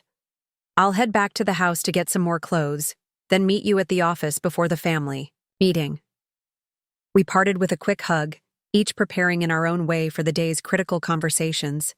The cafe Thomas had suggested was halfway between Everett's offices and the hotel, a quiet establishment with private booths and a discretion-minded staff. He was already seated when I arrived, his posture tense, his eyes carrying the shadows of a sleepless night. "Thank you for coming," he said as I slid into the booth across from him. "I wasn't sure you would." 23 years earns you at least one conversation, I replied, accepting the coffee the waitress immediately brought over. When we were alone again, Thomas leaned forward, his expression more open and vulnerable than I had seen in years. "Sarah, I've spent all night thinking about everything. The Sentinel situation, Madison's stand at the board meeting, our marriage. I keep coming back to one question. How did we get here?" It was a valid question, though one with complicated answers. "Gradually," I said after considering my response. "One small compromise at a time. One occasion after another where family expectations trumped individual integrity. Until suddenly, we found ourselves on opposite sides of a divide neither of us saw forming." Thomas nodded slowly. "That's frighteningly accurate." He wrapped his hands around his coffee mug, a grounding gesture I recognized from our early years together. "I moved back into our bedroom last night, the guest house. It felt like a symbol of everything wrong with my choices lately." "And how did that feel, being back in our space?" "Empty," he admitted quietly. "Without you there, without Madison, it just felt like another room in a house that suddenly seemed less like home and more like a museum to the Collins family mythology." Something had shifted in Thomas, a recognition perhaps of what his unquestioning loyalty to family expectations had cost him. "Sarah," he continued, meeting my eyes directly, "I want to apologize. Not just for the Sentinel situation or the credit cards, but for years of failing to stand beside you when my parents diminished your contributions.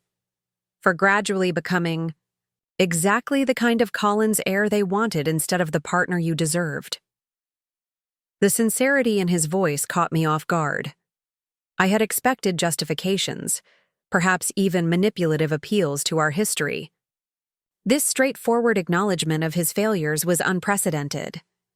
"What changed?" I asked. "Why this recognition now?" "Madison," he said simply. "Watching her choose integrity over family loyalty, seeing her willingness to risk her inheritance, and position to stand for truth. It was like seeing ourselves 25 years ago before I surrendered to the path of least resistance." He paused, collecting his thoughts. "And Michael said something last night after you left that hit home. He asked if I wanted to spend the next 20 years watching you and Madison drift further away, while I became more entrenched in a value system I don't fully believe in." "And your answer?" "Was immediate and clear. No. I don't want that future." Thomas reached across the table, not quite touching my hand but leaving the possibility open. "I want a chance to rebuild, not just our marriage, but my relationship with my own principles, starting with how I approach today's meeting." I studied his face, searching for any sign of the calculation or strategic positioning that had characterized so many Collins family apologies over the years. I found none. Only genuine regret and cautious hope. "What are you proposing for today's meeting?" I asked. "That I stand with you," he said simply. "That I support your right to proper attribution, to fair compensation, to leadership recognition, commensurate with your contributions. Not because it's strategically advantageous, but because it's right." The offer was everything I had wanted from Thomas for years: public support, alignment of values, willingness to challenge his parents when their expectations conflicted with basic fairness. And yet, coming now, after so much damage had been done, I couldn't help questioning its sustainability. "Thomas, I appreciate the gesture. But standing against your parents once is different from consistently choosing a different value system. What happens next time there's a conflict between what I deserve and what the Collins family wants?" "A fair question," he acknowledged. "I don't have a perfect answer except to say that Madison has shown me what courage looks like in our family. Context. If my 23-year-old daughter can risk everything for what's right, surely I can find the same conviction at 50. We talked for another hour, delving deeper into the patterns that had shaped our marriage, the moments where small surrenders had gradually eroded trust. It wasn't a complete reconciliation. Too much had happened for that kind of immediate resolution. But it was perhaps the most honest conversation we'd had in years. As we prepared to leave for the final meeting at Everett, Thomas asked the question I had been expecting. "Is there something more I should know before we face my parents? You seem prepared in a way that goes beyond the CIO position they're offering." I hesitated, weighing the risk of revealing my ultimate leverage versus the potential value of complete transparency with my husband. If Thomas was genuinely recommitting to our partnership, withholding quantum foresight would begin our new chapter with a significant secret between us. "There is something else," I admitted. "Something significant that will likely influence the outcome of today's meeting. But I'd prefer to reveal it only if necessary, depending on how the negotiations unfold." Thomas studied me for a moment, then nodded acceptance. "I trust your judgment. Whatever it is, I'm with you." Those 3 words, "I'm with you," carried the weight of a vow renewed, a commitment that transcended the immediate crisis to address the fundamental alignment we had gradually lost over years of Colin's family influence. As we drove separately to Everett headquarters, I felt a curious sense of calm descend. The outcome of today's meeting would undoubtedly reshape my professional future, my marriage, perhaps even my daughter's path forward. Yet regardless of which direction events unfolded, I was approaching the confrontation from a position of strength rather than vulnerability, armed with options, supported by allies, and clear in my own worth. The envelope from Gabriella remained in my bag, my nuclear option if Harold and Patricia proved intransigent. But Thomas's unexpected realignment offered a potential path I hadn't fully considered, the possibility of reforming Everett from within, with allies who shared my vision for more ethical attribution and recognition practices. As I pulled into the Everett parking garage, my phone buzzed with a final text from Kevin Peterson. "Reviewed CIO agreement. Solid framework, but needs significant revision on IP protections and reporting structure. Will stand firm on these points." I texted back, a quick acknowledgement, then glanced at the time. In exactly 1 hour, I would face the Collins family for what might be the final negotiation of my 23-year relationship with them. As an in-law, as an employee, as the creator of innovations they had alternately minimized and coveted. Whatever the outcome, one thing was certain. Sarah Collins would no longer accept anything less than full recognition for her contributions, both past and future. The woman who had gradually surrendered pieces of her identity to gain Collins' family acceptance was gone. In her place stood someone prepared to chart her own course, whether within Everett's restructured framework or as the founder of Quantum, Foresight. The choice, for perhaps the first time, was truly mine. Up next, you've got 2 more standout stories right on your screen. If this one hit the mark, you won't want to pass these up. Just click and check them out.